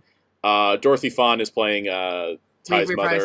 Reprising her role. Ty's mom. Doug Erholtz is going to be the father, who wasn't in the original English version because he's drunk in the movie. Yeah. I love this because I'm hoping the truck driver gag is still here. Because Truck Driver 1, Jeff Nimoy, and Truck Driver 2, Bob Buchholz, there is the gag. It's added. It's not in the Japanese. Where the truck driver's like, "Did you see that? No, sorry, I was sleeping. But you're driving." I hope that's in there because they're credited. That better be in. I think that is. I think any of these iconic lines that we know is probably in here. And yeah, that Red Greymon is what they call the Greymon in this movie because it's not the same. Yeah, a lot of people do not the same one from Adventure. Yeah, that Koromon Greymon, that's not the same Agumon in Adventure. Yeah. I think the original the Digimon the movie that tries to imply it was the same, but no, it's a different one. Mm-hmm. Yeah, because he's like a huge Agumon and stuff. But yeah, so I hope the truck driver gag is in there. I will probably cry if it is. War game. I know one gag was we taken out. Was it was it Kari? Was it in the original movie? Kari mentioned she got Power Ranger for her friend. Oh yeah, the pink Power Ranger line's probably gone. Okay, back on track here to our war game, the second movie, the Omnimon one. Tai, Izzy, Matt, TK, Kari, Sora, Mimi, Joe, Agumon is Tom Fawn again, of course. Bradley Gareth is taking over for Greymon, Metal Greymon, as well as Anjumon and a couple others in the movies. Lex Lang is back as War Greymon and Omnimon. Kirk Thornton is back as Gabumon, Metal Garurumon, and Omnimon. Jeff Minimoy, of course, is all the Tentomons. Laura Summer is back as Potamon. Jeremy Lee is Biomon. She's returning from Tri. Because there's some Tri actors that are returning from this also. Yeah, that was kind of smart too. It's like they got him if they could. Gatomon is Edie Meerman. Gomamon is R. Martin Klein. Palmon is Anna Garduno. Edie Meerman is another actress reprising for Gatomon. Yes. Yeah, that's right. Gatomon is reprising. Karamon and Inframon and Diaboromon would be Paul St. Peter. Jessica Peterson is playing Yoli. I think that's a new cast. That's a recast. Yeah. That's a recast because Yolin's actress retired. Yep. Marissa Lenti's doing some parts too. Michael Sorge got some roles. And then lastly, 02, Hurricane Touchdown. Willis is going to be Bob Gluberman again. So that's a returning. He's returning. Yep. Brian Donovan is back as Davis. I'm so happy. No offense to the Kizuna guy. He's fine. But he's not Brian Donovan. Griffin was good as Davis, but there's such an iconic voice. Yeah.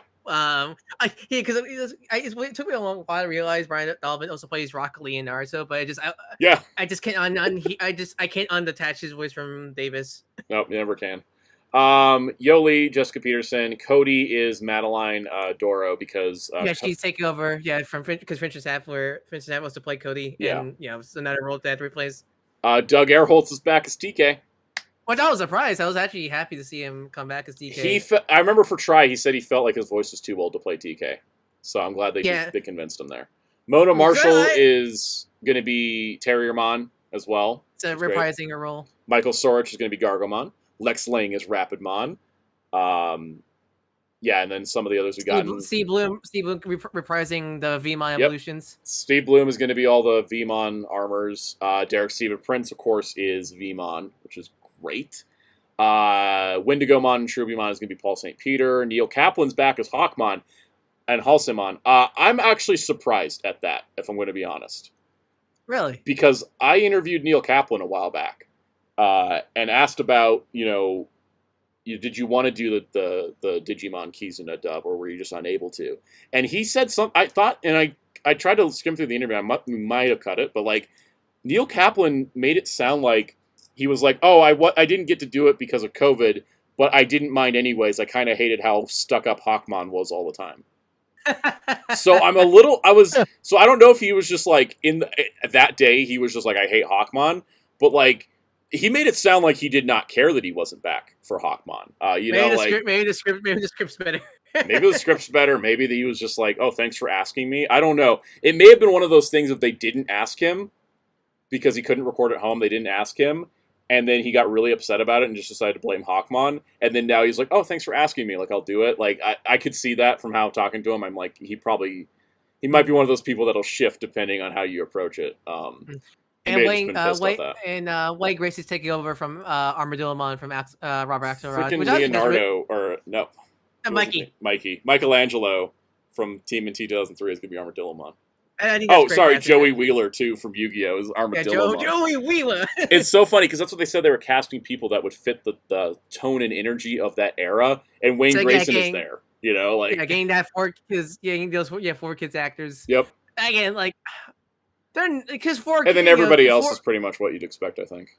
Because 4K media is so stuck up their butts. I don't think they're ever going to do something like this for Yu-Gi-Oh. I don't think Yu-Gi-Oh will ever get this chance. I don't think any other show is going to get this chance because Mark at Discotek, he specifically is just a massive Digimon fan, and it takes a massive fan to do this. I think it's a combination of the dedication of Discotek and Mark, and also I think Toei now wanting Digimon because I think it was Toei very hands off when the original dubs were made. Right. They pretty much let Saban do it because they were already in a working relationship with Saban over Power Rangers. Like, we trust you don't have to worry about it. Yeah, and now since Toei's really full on with the Digimon, with the again Digimon, despite how many people will keep telling you, Digimon is in a much better place now than ever. This is literally the best place the franchise has ever been, and I do mean even in that time it had 4 concurrent TV shows because it has staying power without having to constantly put out stuff. Break. Yeah. Adventure 2020 and Ghost Game did very well, no matter how many people tell you. Mm-hmm. The card game is the card game's 17 expansions in and still doing well.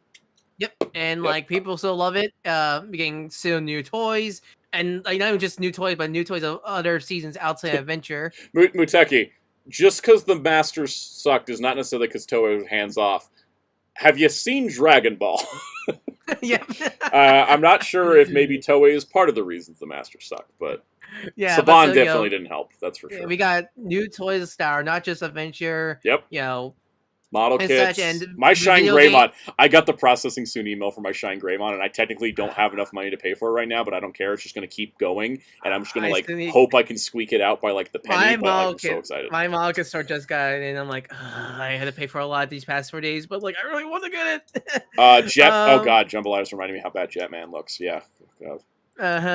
But and we're getting video games again. We're getting video games worldwide. Before it was just we'll get them maybe. Every Digimon release ever since. And it's funny. Digimon games worldwide happened because All Star Rumble sold. I think honestly. Real quick. X Evolution. I could see X Evolution being movie set 3 along with the Sabers movie and maybe the 3D shorts if they can get them. I will. Those ones, I'm curious if they would dub those or not. Honestly, I don't know if they dub them, and I don't even know if they dub X Evolution, but I think they could. They never dub X Evolution. Right. No, X Evolution was never released over here, and I don't know if they do a new dub for it, but I could see it coming out as movie set 3. That'd be the anchor movie kind of thing. Because there's the X Evolution, the Sayers movie, maybe the Digimon. Was it Digimon Kart? What was that Digimon festival thingy? There was two shorts that were done around the time of Sabers that were the Digimon and racing, and they were 3D shorts. But those are done for Toei Animation Festival, so I don't know where those lie legally. Yeah, so if they can get it, they'll do it. I bet. Here's the thing: would that be enough for a dirt set, or do you think they'll just lump everything else in set 2? That's the thing. I wonder. Well, the other option is to do X Evolution as a standalone release with those 3D shorts, and then tack the Sabers movie into the Sabers set. Yeah, I'm not sure that's tricky. And then I also saw people mentioning that they could do, Revenge of Diaboromon and the Tamers movies, and it's a pack of 3, and then you do X Evolution with the Frontier and the Sabers. Actually, that could make sense. That'd be a perfect 3-3-3. 3-3-3, yeah. Actually, runtime wise, that'd work out perfectly. Maybe Yeah, that is what honestly, they're doing. actually, that would work much better than forcing all the Disney dubs to be in one Yeah. set. Because you don't have to include there's not a Disney compilation of those 4 movies like there is for the first set. The first set has to be those 3 because it's got to have the compilation too. Mhm. Yeah, I think they're going to do it. Real quick, I did want to highlight these things because it was posted in the Discord. These are cute. The Action Toys did this Daijujin, and they're doing a freaking Great That 5. is cute. A Great 5. Is that Great 5? Yeah. Maskman's Robo. Great 5. Yeah, Great 5, yep. They're doing a Great 5, and he looks adorable. Oh, apparently the Ryu gloves are up for pre-order on Premium Bandai US for $70. Oh, that's not too bad, actually. They're also doing Gao King. Love little Gao King. Looks Wow. cute. Damn. I love giant- seeing Sentai that don't normally get more merch like this. This is great. Mm-hmm. But we're So. 30 minutes in, so Yep, it's time to end. Yeah, We did our whole Digimon spiel. We talked about the Hollywood industry collapsing. Oh yeah, they just put up the Ryu gloves while we were streaming. Those were not up before. Yep, Ryu gloves are $70 if you want them, guys. Yeah, but so I think. All right, band. I put up my Digivices. I got a coupon coming soon. So. But so yeah, again, Digimon reading good, just really good. Thanks everybody But for so- joining. You can find us on the Discord, but you can specifically find. Do you guys feel like promoting your Twitters anymore? Because I don't want to be on Twitter anymore. I don't feel like I don't want to support Musk. Find Ryan on Discord. He's in the server. He's a mod. So I you mean, can find him. I'm a mod, so I'm very frequent there. But yeah, if you want to chat to any of us, feel free to join the Discord in the link patrol. Chaos, link what are we doing below. tomorrow at 4 p.m. Eastern? Yeah, to your time. 4 p.m. Eastern, twitch.tv/fighterchaos. Soundout will join me for some more King of Fighters. But think of it more as like a part 2 to this stream, honestly. Mhm. The King of Fighters is really just what our background noise. while we Basically. talk. We're gonna tell Alex about the Digimon news, and he's gonna be like Yes. upset that they don't distribute in Europe. Exactly. No, why do I live in Europe? And Well, guys, well, I will call Twitter X when Elon acknowledges his trans daughter's real name. Yep. And I mean- so I'm always gonna call it Twitter. I mean, they finally took down that blinding X logo. Oh god, I feel bad for all the people who are just. Oh yeah, trying it to took sleep. several city complaints and him tweeting that he's been screening his calls from his landlord. You know what? Yep, I agree. Psycho sent me something, and I gotta throw it up here because it's funny. It's very appropriate. It's very appropriate. I like so we can't say it, but I like someone's comment in the chat. I know. Someone, we like your comments. All We right, can't say them. We can't say them, or else YouTube will kill us. but it's August 1st. You don't have Digimon friends offline who like Digimon. Thank you, Lost in Translation, Mon. And